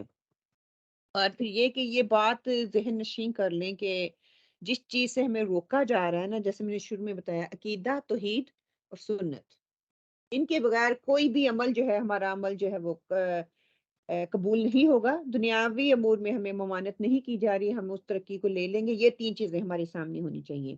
مسلم کی حدیث ہے 188، آپ صلی اللہ علیہ وسلم نے فرمایا مجھ سے پہلے جس امت میں بھی نبی بھیجا گیا اس امت کے اس کے حواری اور صحابی بھی ہوئے اور اس کی سنت پر چلنے والے اور اس کے حکم کی پیروی کرنے والے تھے، لیکن ان صحابیوں کے بعد کچھ ایسے لوگ پیدا ہوئے جو کہتے تھے وہ خود نہیں کرتے تھے. بالکل وہی حدیث تھوڑے سے الفاظ سے آگے پیچھے ہے. قول اور فعل کا تضاد اس میں بھی ہمیں نظر آتا ہے. پھر جس شخص نے ہاتھ سے اس کا مقابلہ کیا وہ بھی مومن تھا، اور جس نے زبان سے مقابلہ کیا وہ بھی مومن تھا.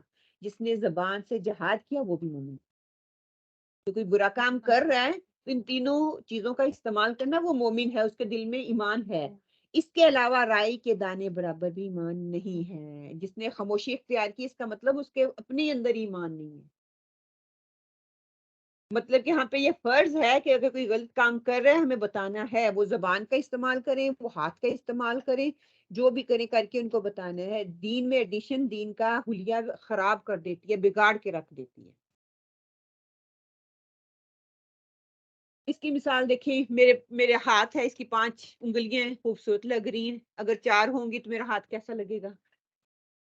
اچھا نہیں لگے گا، کیونکہ ہم نے دیکھی 5 ہیں، اللہ تعالیٰ نے بنائے. اگر 6 ہو یہاں پہ لٹکتی ہوئی، کیوں کہ انگوٹھا ہوتا ہے، کیوں کہ چیچی ہوتی ہے، تو کیا ہو جائے گا؟ وہ بھی بدصورت نظر آئے گی، بد ہے نا. تو اسی طرح دین ہے، ایز اٹ از ہمیں نے لینا ہے. اس سے کوئی بھی نہ کمی کرنی ہے نہ اس میں ایڈیشن کرنا ہے کہ اپنی طرف سے سواب سمجھ کے ہم اس میں ایڈیشن کر دیں یا کمی کر دیں.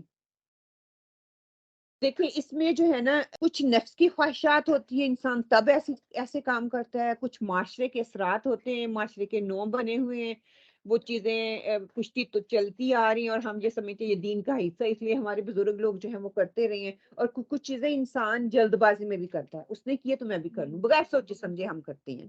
اور ان سب کے پیچھے چل کر ہم جو ہے اصل دین سے ہٹ جاتے ہیں، اور لیکن ہمیں احساس ہی نہیں ہوتا کہ یہ سب کچھ دیکھ کر بھی ہم نا اس چیز کو سمجھتے نہیں ہیں کہ آپ صلی اللہ علیہ وسلم نے یہ کام کیا، انہوں نے کرنے کا حکم دیا. آپ صلی اللہ علیہ وسلم نے دین ہمیں پورے کا پورا دے دیا، اس میں کمی کوتاہی نہیں کی. 3 احادیث کہتے ہیں کہ ہیں جو کہ دین کا اصل ہے، ان میں سے 2 ہیں. ایک نیت کے بارے میں، کیوں اس سے اخلاص سے تعلق ہے. اگر اخلاص میرا غلط ہوگا، نیت صحیح نہیں ہوگی تو میرا کوئی بھی عمل جو ہے وہ قابل قبول نہیں ہوگا. اور اس وقت شرط کیا تھی جب ہم نے نیت کی آیت حدیث پڑھی تھی؟ شرط کیا رکھی تھی؟ کب ہماری کوئی بھی نیک عمل قابل قبول ہوگا؟ جب اس کے پیچھے 2 کنڈیشن ہوگی. ایک نیت خالص ہوگی، ایک سنت کے مطابق ہوگا. نیت میری جو مرضی بھی ہے، اگر وہ سنت کے مطابق نہیں ہے. ہاں اس دن زینب نے بھی کیا تھا نا کہ میری جو کزن ہے وہ برتھ ڈے کرتی ہے، وہ کہتی میری نیت نہیں ہے، لیکن کیا ہے نیت درست ہوگی اور سنت کے مطابق عمل ہوگا تو پھر اجر ملے گا. میری نیت درست ہے، میں برتھ ڈے نہیں کرنا چاہتی، لیکن کیا یہ سنت سے ہے؟ ایک شرط تو پوری ہو رہی ہے، دوسری شرط پوری نہیں ہو رہی. جب وہ کہتی میری نیت ہے کھانا تھا، ہاں چلو مان لیتی ہوں اس کی نیت خالص ہے، لیکن وہ شرط دوسری شرط جو ہے عمل کے قابل قبول ہونے کی کہ وہ سنت کے مطابق ہے. اگر وہ سنت کے مطابق نہیں ہے تو نیت میری جتنی مرضی بھی اچھی ہو. بدعت بھی دیکھیں، کوئی بھی بدعت سمجھ کے نہیں کرتا، اچھی نیت سے ہی کرتا ہے، لیکن وہ سنت کے مخالف ہوتی ہے تو اس کو بدعت کہا گیا ہے. اچھا جیسے گھروں میں ہم کھانا بناتے ہیں، بچے سارے اکٹھے ہوتے ہیں، جی آج ایک کی برتھ ڈے ہے تو اس کے گھر میں کرتے ہیں.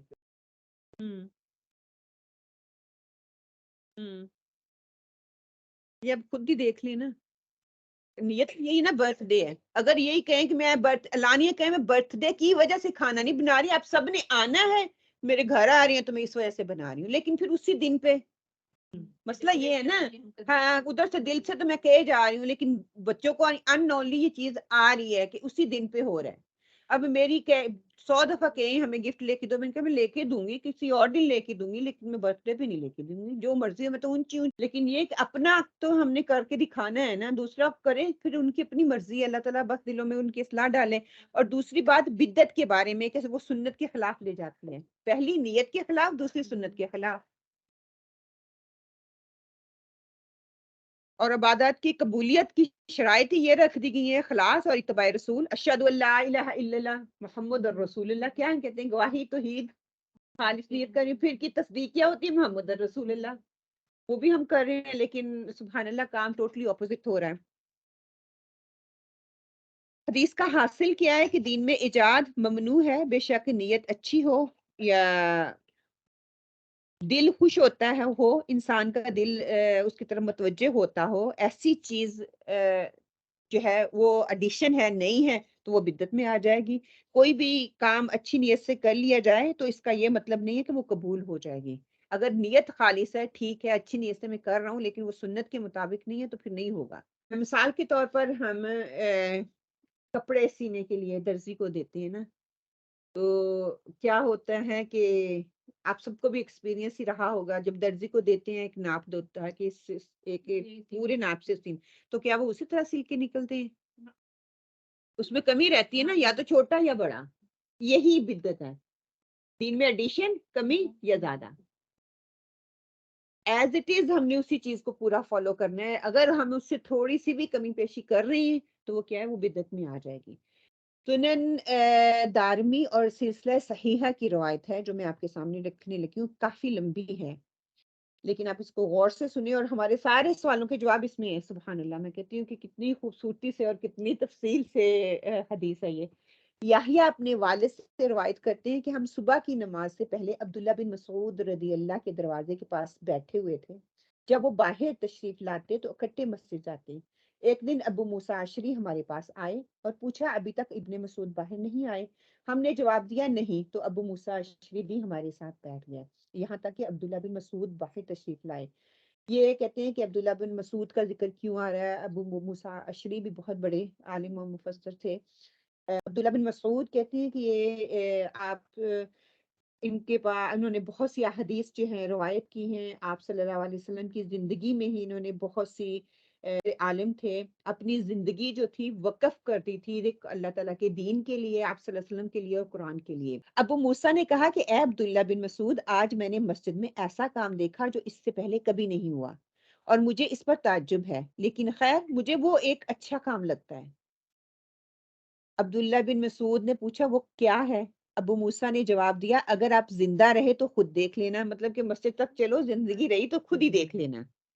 میں نے مسجد میں کچھ لوگوں کو دیکھا, وہ حلقے بنا کر بیٹھے ہوئے ہیں اور نماز کا انتظار کر رہی ہیں. ان کے سامنے کینکریاں پڑی ہوئی ہیں, اور ہر ایک حلقے میں ایک شخص ان کو یہ کہتا جا رہا ہے 100 مرتبہ اللہ اکبر پڑھو, تو وہ لوگ 100 دفعہ پڑھتے ہیں. پھر وہ 100 مرتبہ لا الہ الا اللہ پڑھو, تو وہ 100 مرتبہ لا الہ الا اللہ پڑھتے ہیں.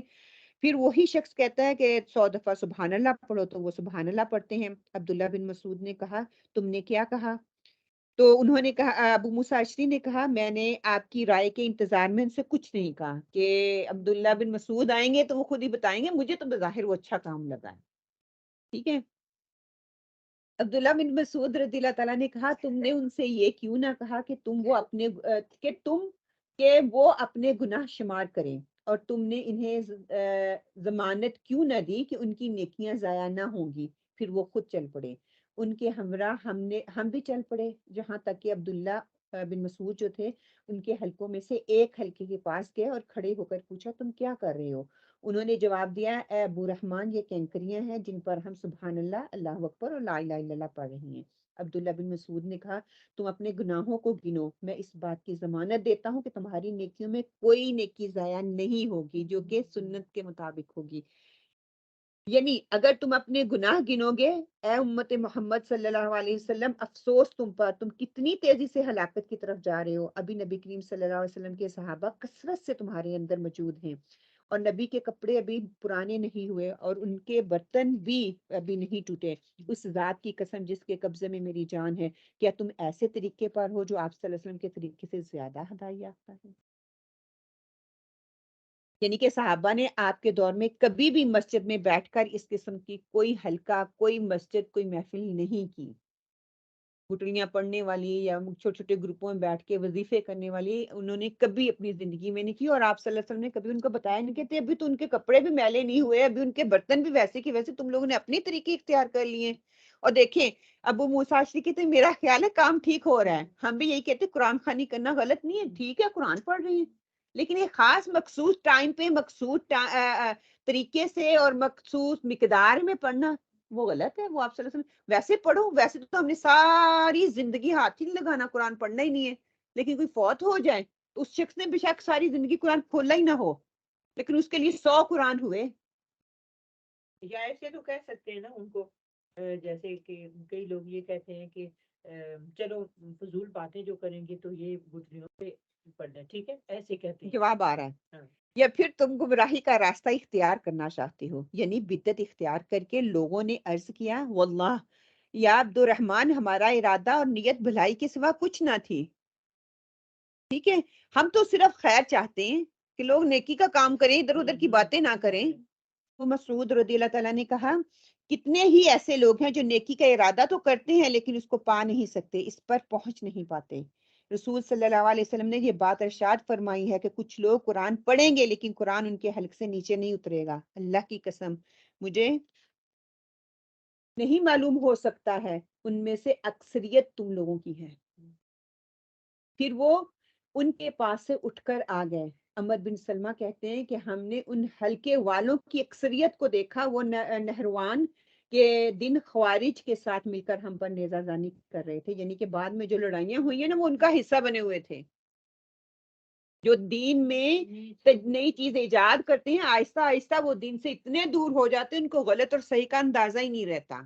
میں وہ صحابہ موجود تھے، ان کہتی ہیں کہ بلکہ خزرج میں تھا جنہوں نے نعوذ باللہ استغفر اللہ، ان لوگوں میں شامل تھے، ان کا تھا حضرت علی رضی اللہ تعالیٰ مسلمان ہی نہیں ہے نعوذ باللہ استغفر اللہ، اور انہوں نے بہت سے ایسے فتوے اس وقت نکالے تھے جو کہ فتنے کا باعث بنے تھے، استغفر اللہ۔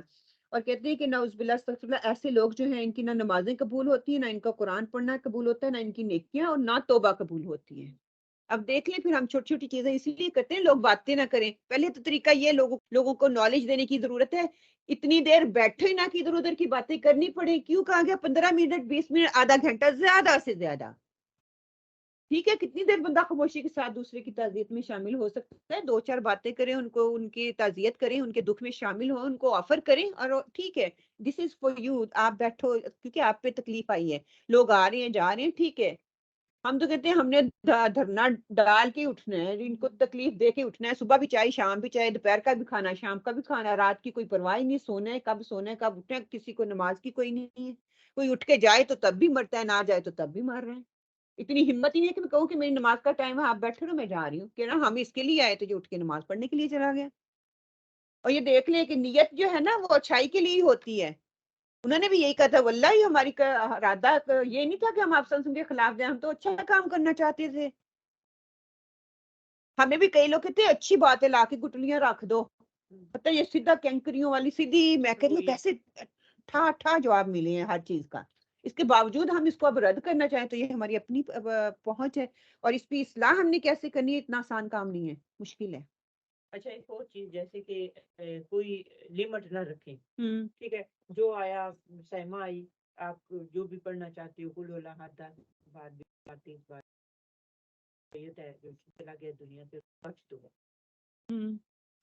یہ میں کیوں ڈیسائیڈ کروں گی، یہ آنے والا ڈیسائیڈ کرے نا اس نے کیا پڑھنا ہے، اس کا جو دل کر رہا ہے میت کے لیے پڑھے، جو دعا نہیں سکھائی گئی ہے ہونا وہ چاہیے، کثرت سے وہ پڑھنی چاہیے، اللہم باعد بینی یہ والی دعا پڑھنی چاہیے، اللہم اغفر لی حینا و میتنا و شاہدنا، کتنوں کو آتی ہے، کسی بھی لوگوں کو نہیں آتی، پورا کمرہ بھرا ہوا ہوگا کسی کو نہیں آتی ہوگی، حتیٰ کہ وہ دعا مانگنی چاہیے، باقی میں نہیں ہوتی کہنے والی کہ کلمہ پڑھو یا یہ پڑھو یا یہ پڑھو۔ نہیں کہنا نہیں کہ کسی کو مرضی ہے جی جو مرضی آپ پڑھو، جیسے کہ لوگ رکھ دیتے ہیں گٹلیاں رکھ میری بات سنی نا یہ بھی میں رکھوں گی تو لوگ پڑھیں گے، میں نہیں رکھوں گی تو لوگ نہیں پڑھیں گے.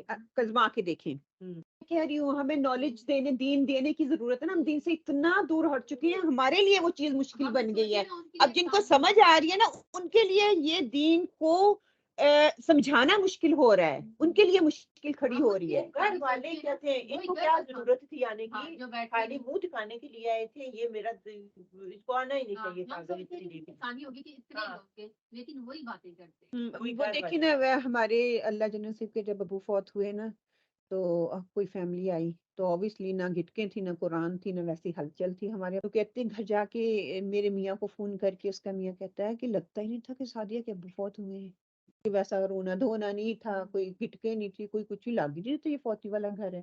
مطلب ان کے گھر میں تو آنا جانا لوگ آ رہے ہیں جا رہے ہیں، ایک میلہ سا یا رونق جو بھی آپ کہہ رہے ہیں، لفظ تو صحیح نہیں ہے یہ ہم استعمال کر رہے ہیں، لیکن ایسی ہوتی ہے سچویشن. ہمارے ویسی نہیں تھی. ہمارے ایک اور بھی بات کہتے ہیں گٹلیاں رکھنے کو میں بھی ہاں گٹلیاں رکھنی ہے، گٹلیاں ہی کیوں، پھر بچوں کو اپنے بچوں کو خود بولے نا تسبیح لے لیں یا کوئی ایسی چیز لے لیں اس پہ کلمے. ہاں بچوں کا پڑا ہوگا تو وہ نانا دادا یا جو بھی ہوگا ان کو آ جائے گا اپنی فیملی والوں کو. وہ بچے تو ادھر ادھر فونوں فانوں پہ بیٹھے ہوئے ہیں، ان کو تو پتہ ہی نہیں ہے. میں تیسرے لوگوں پہ جبرن کہہ رہی ہوں کہ you have to do the گٹلیاں، you have to read the قرآن، یعنی اتنے سپارے پڑھے اور اتنے قرآن پڑھنے. اور قرآن بھی پڑھنا ہے یہ نہیں کہ رینڈم نہیں پڑھو، ترتیب سے پڑھنا ہے. یہ کانسیپٹ بھی مجھے سمجھ میں نہیں آتا. بیچارے جو ہیں وہ پڑھنا نہیں چاہتے، مجبوراً پڑھ رہے ہیں. تو بڑا سا لکھ کے لگائیں کہ فوتگی کا ٹائم ہے، پوری رسپیکٹ اور عزت کے ساتھ، ایون دو اپنے فیملی ممبر ہیں، دو قریبی ہوں چلو ٹھیک ہے، لیکن دور تک جو جبرن بن رہے ہیں ان کو بولے آدھا گھنٹے سے زیادہ بیٹھک نہیں ہوگی، ہم نہیں بیٹھیں گے. کون لکھ کے لگائے گا؟ ہم کس کو ہے اتنی؟ گھر والوں کے لیے اس وقت مشکل سے گزرے اور مشکل ہم اس کے اوپر تھوپ دیتے ہیں. 6 چیزیں جو ہیں نا ہم اس کا تھوڑا تعین کر لیں. یہ وہ 6 چیزیں کون سی ہیں کہ جس کے حوالے سے ہم اس کرائٹیریا اور معیار کے پورے اتریں گے. اگر آپ نے کسی بھی چیز کو پرکھنا ہو کہ شریعت کے مطابق ہے یا نہیں تو 6 چیزوں کو آپ نوٹ کر لیں. سب سے پہلی سبب، ریزن، جو بھی عمل میں کر رہی ہوں اس کی ریزن کیا ہے. اس کی جنس دوسرا، کہ کائنڈ کیا ہے، کس کائنڈ کی ہے یا وٹ کیا ہے. مقدار، ہاؤ مچ. کیفیت، ہاؤ ٹو ڈو. پانچویں وقت، when to do. چھٹی جو ہے پلیس، جگہ، where to do. یہ 6 چیزیں ہیں جو ہمیں کرائٹیریا بتائیں گی کہ جب کوئی بھی کام ہم کریں گے ان 6 چیزوں کے موافق نہ ہو تو وہ باطل اور مردود ہوگا. کیوں؟ کیونکہ اس نے اللہ کے دین میں وہ ایجاد کیا جو اس میں تھا ہی نہیں. کوئی بھی کام نیک اس وقت ہوتا ہے جب اس کے کرنے کی جو ریزن ہے شریعت کے مطابق ہمیں ثابت ہو جائے گی تو وہ ٹھیک ہے، سنت کے مطابق ہوگی تو وہ ٹھیک ہے. اگر وہ نہیں ہے ان 6 چیزوں کے اندر رہتے ہوئے تو وہ غلط ہے، مردود ہے. یہ پہلی کا سبب کیسے ہمیں معلوم ہو؟ مثال کے طور پر ہم گھر میں داخل ہو رہے ہیں تو میں یہ کہوں کہ 2 نفل پڑھوں گی، اس کو ایک عادت بنا لیں 2 نفل پڑھنا. کیا یہ سنت سے ہے؟ نہیں ہے، سنت سے نہیں ہے. مسجد میں آنا اور 2 نفل پڑھنا سنت سے ہے؟ سنت سے ہے. تو پھر کون سا عمل زیادہ افضل ہے؟ مسجد میں آ کے 2 نفل پڑھنا یہ سنت سے زیادہ افضل ہے. ٹھیک ہے. سبب، ریزن. گھر میں جانے جتنے مرضی پڑھیں، یا گھر میں داخل ہوتے ہی مسجد کے انداز سے پڑھیں گے تو وہ ریزن نہیں ہے، وہ کیا ہو جائے گی؟ وہ بدعت ہو جائے گی. کام اچھا ہے لیکن وہ بدعت ہو جائے گی. گھر میں پڑھنے سے جتنا مرضی پڑھیں، بعد میں پڑھیں، آپ جس وقت آپ کو ٹائم ملتا ہے جتنے مرضی نفل پڑھیں، وہ بدعت میں نہیں آئیں گے، وہ عبادت میں گنے جائیں گے. لیکن ایز سون ہم جائیں گے کہ 2 گھر کے جو ہے اس کا حق ادا کر دوں تو وہ جو ہے وہ سبب نہیں، ریزن نہیں ہے کسی اچھے کام کا، تو وہ نہیں ہوگی. کیوں نہیں؟ کیوں کسی بنیاد نہیں وہ بن رہی. میری نیت اچھی ہے، میرے گھر میں برکت ہوگی، لیکن دوسری کنڈیشن یہ اپلائی ہو رہی ہے، سنت نہیں ہے، سنت کی نہیں ہے تو وہ نہیں ہوگی. ہاں سنت سے اور بہت سے ہمیں آتی ہیں. آپ آئیں، درود پڑھیں، آپ السلام علیکم اونچی آواز سے کہیں، السلام علیکم رب الرحیم کہیں، یہ ہے الفاظ میں ملتے ہیں وہ کریں جو سنت سے ملتے ہیں، لیکن جو نہیں ہے وہ نہیں. جیسے جنگ بدر کے میدان میں آپ صلی اللہ علیہ وسلم کو 17 رمضان میں اس کو کیا کہا گیا تھا؟ فتح مبین، جشن ہونا چاہیے تھا. آپ صلی اللہ علیہ وسلم نے بنایا؟ اور اگر وہی عمل اب 17 رمضان کو میں کہوں کہ یہ بدر کا ہے مقام، میں تو جشن منا رہی ہوں، تو پھر یہ کیا ہوگا؟ بدعت ہو جائے گی. کیوں؟ کیونکہ کنڈیشن نہیں میٹ ہو رہی. اچھا دوسری چیز ہے جنس، کائنڈ، کس قسم کی. اس کی مثال جو ہے اگر بڑی عید پہ قربانی میں گھوڑے کی دے دوں، پہلے مجھے یہ بتائیں گھوڑا حلال ہے کہ حرام؟ حلال ہے کہ حرام؟ سواری کے لیے تو استعمال کر سکتے ہیں لیکن کھا نہیں سکتے. کھا سکتے ہیں. میں گھوڑے کی قربانی کروں گی بھائی، اس عید پہ میں گھوڑے کی قربانی کروں گی. اچھا یہ سنت ہے کہ نہیں؟ نہیں ہے. سنت کیا ہے؟ سنت ہے بھیڑ بکری گائے اونٹ. مویشی سنت ہے، وہ کروں گی، مجھے اس کا اجر ملے گا. اینی وے گھوڑا حلال ہے، ہم کھا سکتے ہیں. اس کی طرف اتنی ترغیب کیوں نہیں دی گئی؟ وہ بہت نایاب ہوتا ہے، اس وقت میں بہت قیمتی تھا اور بہت اس سے فائدے اٹھائے جاتے تھے. تو اس وجہ سے آپ وہ عام لوگ کھاتے پیتے نہیں، جیسے بطخ ہے وہ نہیں عام لوگ کھاتے، خرگوش عام لوگ نہیں کھاتے. ٹھیک ہے، گھوڑا بھی حلال ہے. یس وہ بہت مطلب کہ نایاب چیز تھی تو اس وقت. آج بھی نیاب بھی ہے. نہیں پشتو کی طرف جائیں نا، یہ سلمہ ہوتی تو وہ بتاتی ادھر بہت کھاتے ہیں. گھوڑے کھاتے ہیں. ہاں ادھر وہ چیز زیادہ دستیاب ہے کمپیئر ٹو مویشیوں کے. ویدر کے لحاظ سے جیسے پختون یہ والے علاقے جو ہے نا اس سائڈ پہ بہت کھاتے ہیں. گھوڑا حلال ہے. جیسے اونٹ ہے، اونٹ کی اتنی نہیں ہے نا، اونٹ کی قربانی بہت کم سننے میں آئی ہے، لیکن وہ بھی حلال ہے. ادھر تو کافی اونٹ کا گوشت کھاتے ہیں عرب میں. ہاں تو کیا ہو گیا، یہ جنس جو کہی گئی ہے آپ صلی اللہ علیہ وسلم نے جیسے بتائی ہے میں نے ویسے ہی کرنی ہے. اس سے زیادہ اپنی حتیٰ کہ گھوڑا حلال ہے میں کر سکتی ہوں، قربانی نہیں کر سکتی. جس طرح اس میں تھوڑا سا ایک فقہی مسئلہ بھی ہے، لوگ کہتے ہیں کہ مویشیوں میں چپائی ہیں، چپائی میں وہ بھینس بھی آ جاتی ہے.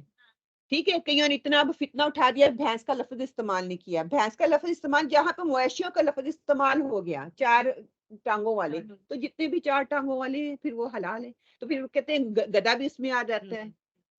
تو اس میں کافی کنٹرڈکشن ہے. اینی ہاؤ گھوڑا جو ہے وہ حلال ہے. ٹھیک ہے، بینس کھا سکتے ہیں لیکن قربانی نہیں کر سکتے. نہیں کر سکتے ہیں لیکن اس کے پیچھے کنڈیشن کئی لگاتے ہیں. اگر جیسے پچھلے دنوں میں گائے جو ہے اس میں بیماری آئی ہوئی تھی، بیماری کی وجہ سے پھر لوگوں نے کافی جو ہے بھینسیں جو ہیں یا کٹے اس کو بولتے ہیں ان کی قربانی کی، تو اتنا ایشو پاکستان میں اٹھ کھڑا ہوا. پھر انہوں نے کہا کہ سرکمسٹانسز دیکھیں، عام حالات میں نہیں دے سکتے جبکہ دوسرے یہ مویشی سارے دستیاب ہیں. کوئی اب بکرا لینے کی اس کے اندر رکاوٹ نہیں ہے. ٹھیک ہے، وہ بھینس لے رہا ہے یا حصہ ڈال رہا ہے، تو گائے جو ہے وہ کھا نہیں سکتے، ان میں بیماری آئی ہوئی ہے کیونکہ وہ صحت کے لیے مضر ہے. تو پھر لے دے کے رہ جاتی تھی بھینس یا کٹا. جب لوگوں نے وہ کیا تو پھر مولویوں نے تو ہنگامہ کھڑا کر دیا. پھر اس پہ یہ بات نکلی کہ ہر جگہ پہ ایکسیپشن ہے دین میں، کہ یہ ہو ہی نہیں سکتا کوئی حکم آ رہا ہے اس کے پیچھے ایکسیپشن نہ ہو، ایز ہوتی ہے. تو پھر یہ ایک دوسری طرف سے نکل جاتا ہے. خیر، ایک ہو گیا سبب، ایک ہو گیا جنس، 2 ہو گیا. اب تیسرا جو ہے مقدار. اس کی مثال کیا ہے؟ مقدار میں کیا آ جائے گا؟ روزوں کی تعداد. سنت ہے، ٹھیک ہے، فرض بھی ہے. 30 روزے ہیں یا 29 روزے قرآن پاک کہتا ہے. میں کہتی نہیں جی نہیں، میں نے تو 40 ہی رکھنے ہیں. کیا یہ ہو جائے گا؟ ہے تو اچھا کام لیکن یہ بدعت میں آ جائے گا. منڈے ہاں 5 نمازیں ہیں، میں کو نہیں جی نہیں میں تو 6 پڑھوں گی. قسم نماز ہے، اللہ کی طرف سے تحفہ ہے لیکن میں تو پوری پڑھوں گی.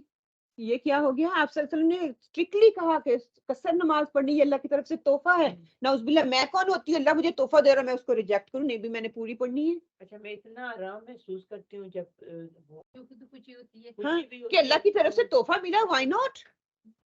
ہم کر سکتے تھے، اللہ تعالیٰ کہہ سکتا تھا پوری نماز پڑھنی ہے، حتیٰ کہ ہے فرض بھی ہمارے اوپر، سنت ایکسٹرا اس کی پوچھنی ہے، گناہ نہیں ہے. نفل ایکسٹرا ہیں، وہ احسان ہم کرتے ہیں اپنے لیے زیادہ جمع کر رہے ہیں. فرض کی پوچھ ہوگی، فرض میں بھی 4 میں بھی آدھا کر دیا.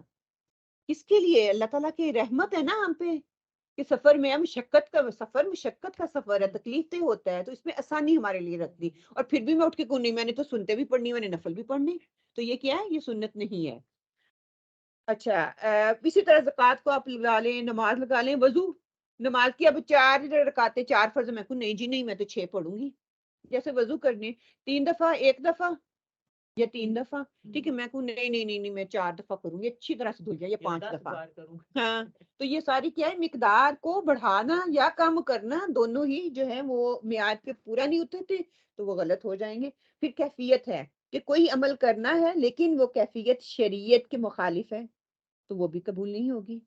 اب کیفیت کا کیا ہے کہ نماز اور رکوع کی بات میں نے ابھی رکھ دی نا کہ سجدے کی بجائے میرا دل کر رہا ہے کیفیت ہے نا میرا ایک سوچ ہے میرا دل کر رہا ہے کہ میں رکوع پہلے سجدہ پہلے کر لیتی ہوں رکوع بعد میں کر لوں گی.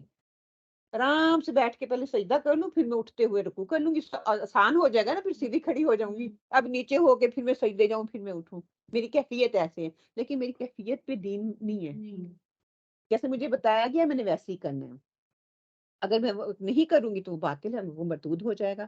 5ویں جیسے ہم اب بہت سی اس میں پھر ڈیبیٹ شروع ہو جائے گی ٹائم کم ہے ہمارے پاس. اشراق کی نماز ہے چاشت کی نماز ہے نماز تسبیح ہے. آپ صلی اللہ علیہ وسلم نے سنت کے مطابق جماعت نہیں کروائی. اب میں کہوں لوگوں کو ترجیح دینے کے لیے آ جائیں بھی اکٹھی ہو جائیں اکٹھے ہونے کے لیے تو ہو جائیں گے لیکن نفلی نماز کی آپ نے جماعت نہیں کروائی ٹھیک ہے وہ کیا ہو جائے گی پھر بدعت.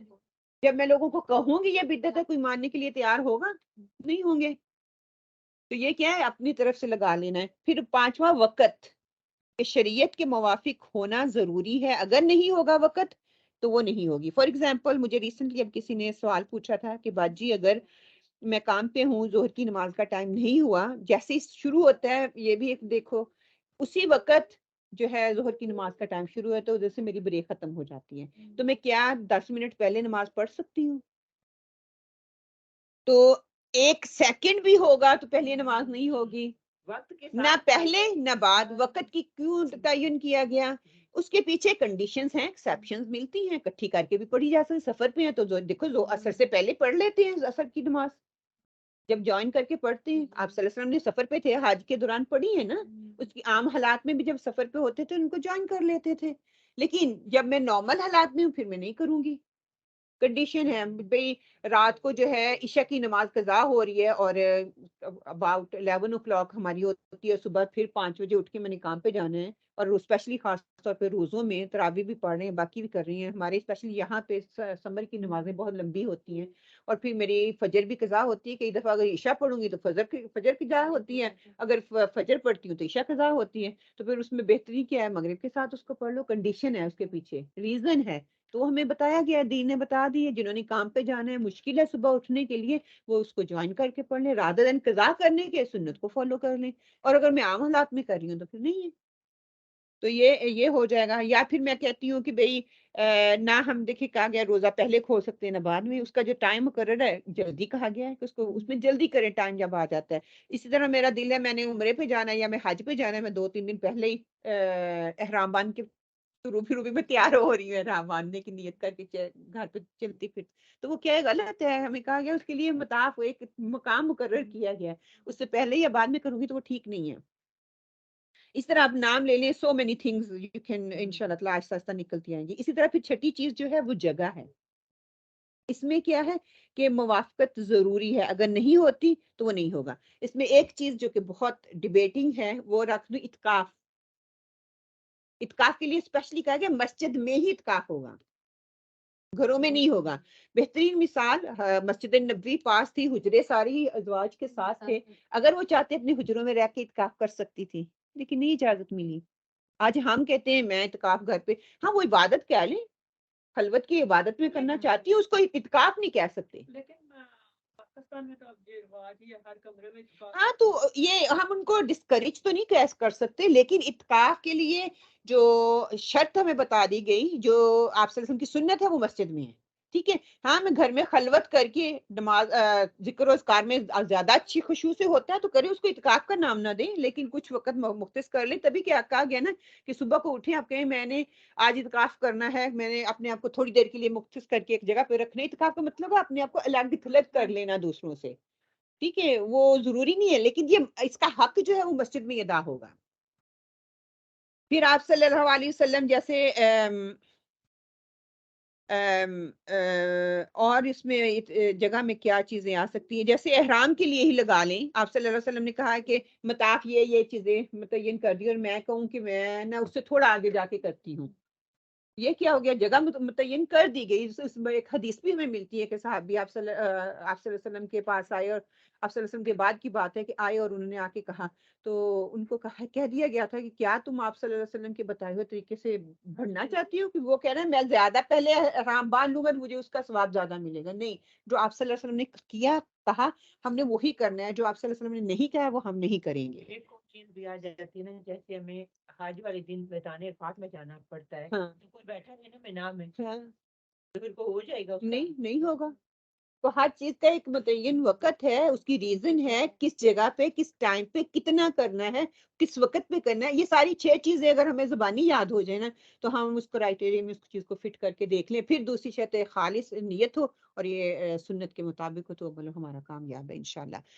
پھر یہ حدیث اسلام کا کہتے ہیں کہ ایک عظیم اصول ہے، یہ ہر عمل کو ظاہر کو پرکھنے کے لیے ایک پیمانہ دے دیا گیا، بالکل اسی طرح جس طرح انما الاعمال بالنیات ایک پیمانہ دے دیا گیا، اسی طرح یہ ہمیں ایک پیمانہ دے دیا گیا۔ اللہ تعالیٰ کی جو بھی ہم کام کریں گے اللہ کے ہاں وہ قبول ہوگا، اگر ہم اس کرائٹیریا میں اس پیمانے میں اسٹرکچر میں فٹ بیٹھتے ہیں تو وہ پورا ہو جائے گا۔ پھر یہ کہ یہ حدیث اس بات کی دلیل ہے کہ کسی بھی عمل کی قبولیت کے لیے اتباع رسول جو ہے وہ شرط ہے۔ یہ حدیث بدعتوں کے حرام ہونے کی دلیل ہے، کیوں؟ کیونکہ بدعت دین میں ایجاد کردہ ہر اس عمل کا نام ہے جس کی شریعت میں کوئی احساس نہیں ہے، اور نبی کریم صلی اللہ علیہ وسلم کا ارشاد ہے وَكُلُّ بِدْعَةٍ ضَلَالَةٍ، ہر بدعت گمراہی ہے، اور جو بدعت گمراہی ہے، گمراہی کیا ہے؟ اس کا ٹھکانہ جو کرنے والا ہے وہ جہنم ہے۔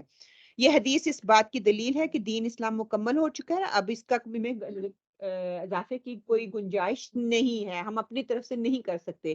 آپ صلی اللہ علیہ وسلم آخری نبی تھے، ان کے بعد نبوت نہ آئے گی نہ آنی ہے، اور جو پیغام جتنا انہوں نے دے دیا ہے وہ اتنا ہی رہے گا۔ ہاں اس کے علاوہ وہ اجتہاد اور یہ وہ چیزیں ہیں اسکالرز نے بیان کی، اس کی ہم ڈیبیٹ میں جانا ہی نہیں چاہیے کیونکہ ہم اس لیول کے ہیں ہی نہیں، ہمیں بیسک چیزیں عام حالات میں جو ہمیں چاہیے ہوں گی ہم اسی پہ بات کریں گے۔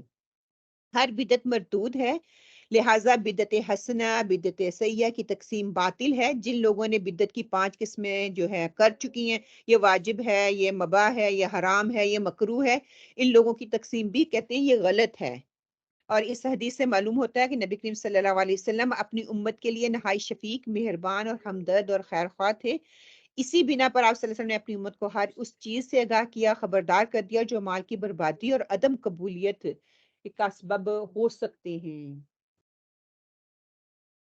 اس کے باوجود اگر ہم کہتے ہیں تو پھر کیا ہے، بدعت سے متعلق اور آپ لوگوں نے پڑھنا ہے، بدعت کی پہچان، اس کی تباہ کاریاں جو ہے، اس کو ضرور پڑھیں۔ میں تو کہوں گی ہر ایک کو کہ آپ اس کی کتاب کو ضرور پڑھیں تاکہ ہمیں محسوس ہو، پتہ چلے ہم کتنے کام جو ہیں وہ غلط طریقے سے کر رہے ہیں اور ہمیں اس کا احساس ہی نہیں ہے، اور انفارچونیٹلی ہم اس طرح کی دلدل میں پھنسے ہوئے ہیں کہ اگر ہم کسی کو بتاتے ہیں تب بھی پھنستے ہیں، نہیں بتا رہے ہیں تب بھی ہمارے لیے تباہی ہے، ہم پھنس رہے ہیں کیونکہ ہمیں پتہ ہے اور ہمارا حق ہم پہ فرض ہے کہ ہم دوسروں کو بتائیں، ہم اس ڈر سے نہیں بتاتے کہ گھر والے خلاف ہو جائیں گے، دوسرے جو ہے ہماری بات سنے نہیں ہمیں برا بھلا کہیں گے، لیکن یہ تو شرط ہے نا، جو دین کے لیے نکلے گا اس کے لیے تو یہ کام ہوگا، اور اس کے لیے اللہ تعالیٰ ہمیں توفیق اور ہمت دے، دل بڑے کرنے کی توفیق عطا فرمائے اللہ تعالیٰ کی ذات، تاکہ ہم جو ہے جو علم ہمیں پہنچ رہا ہے اس کو بہترین طریقے سے دوسروں تک پہنچانے کی توفیق عطا فرمائے، آمین اللہم آمین۔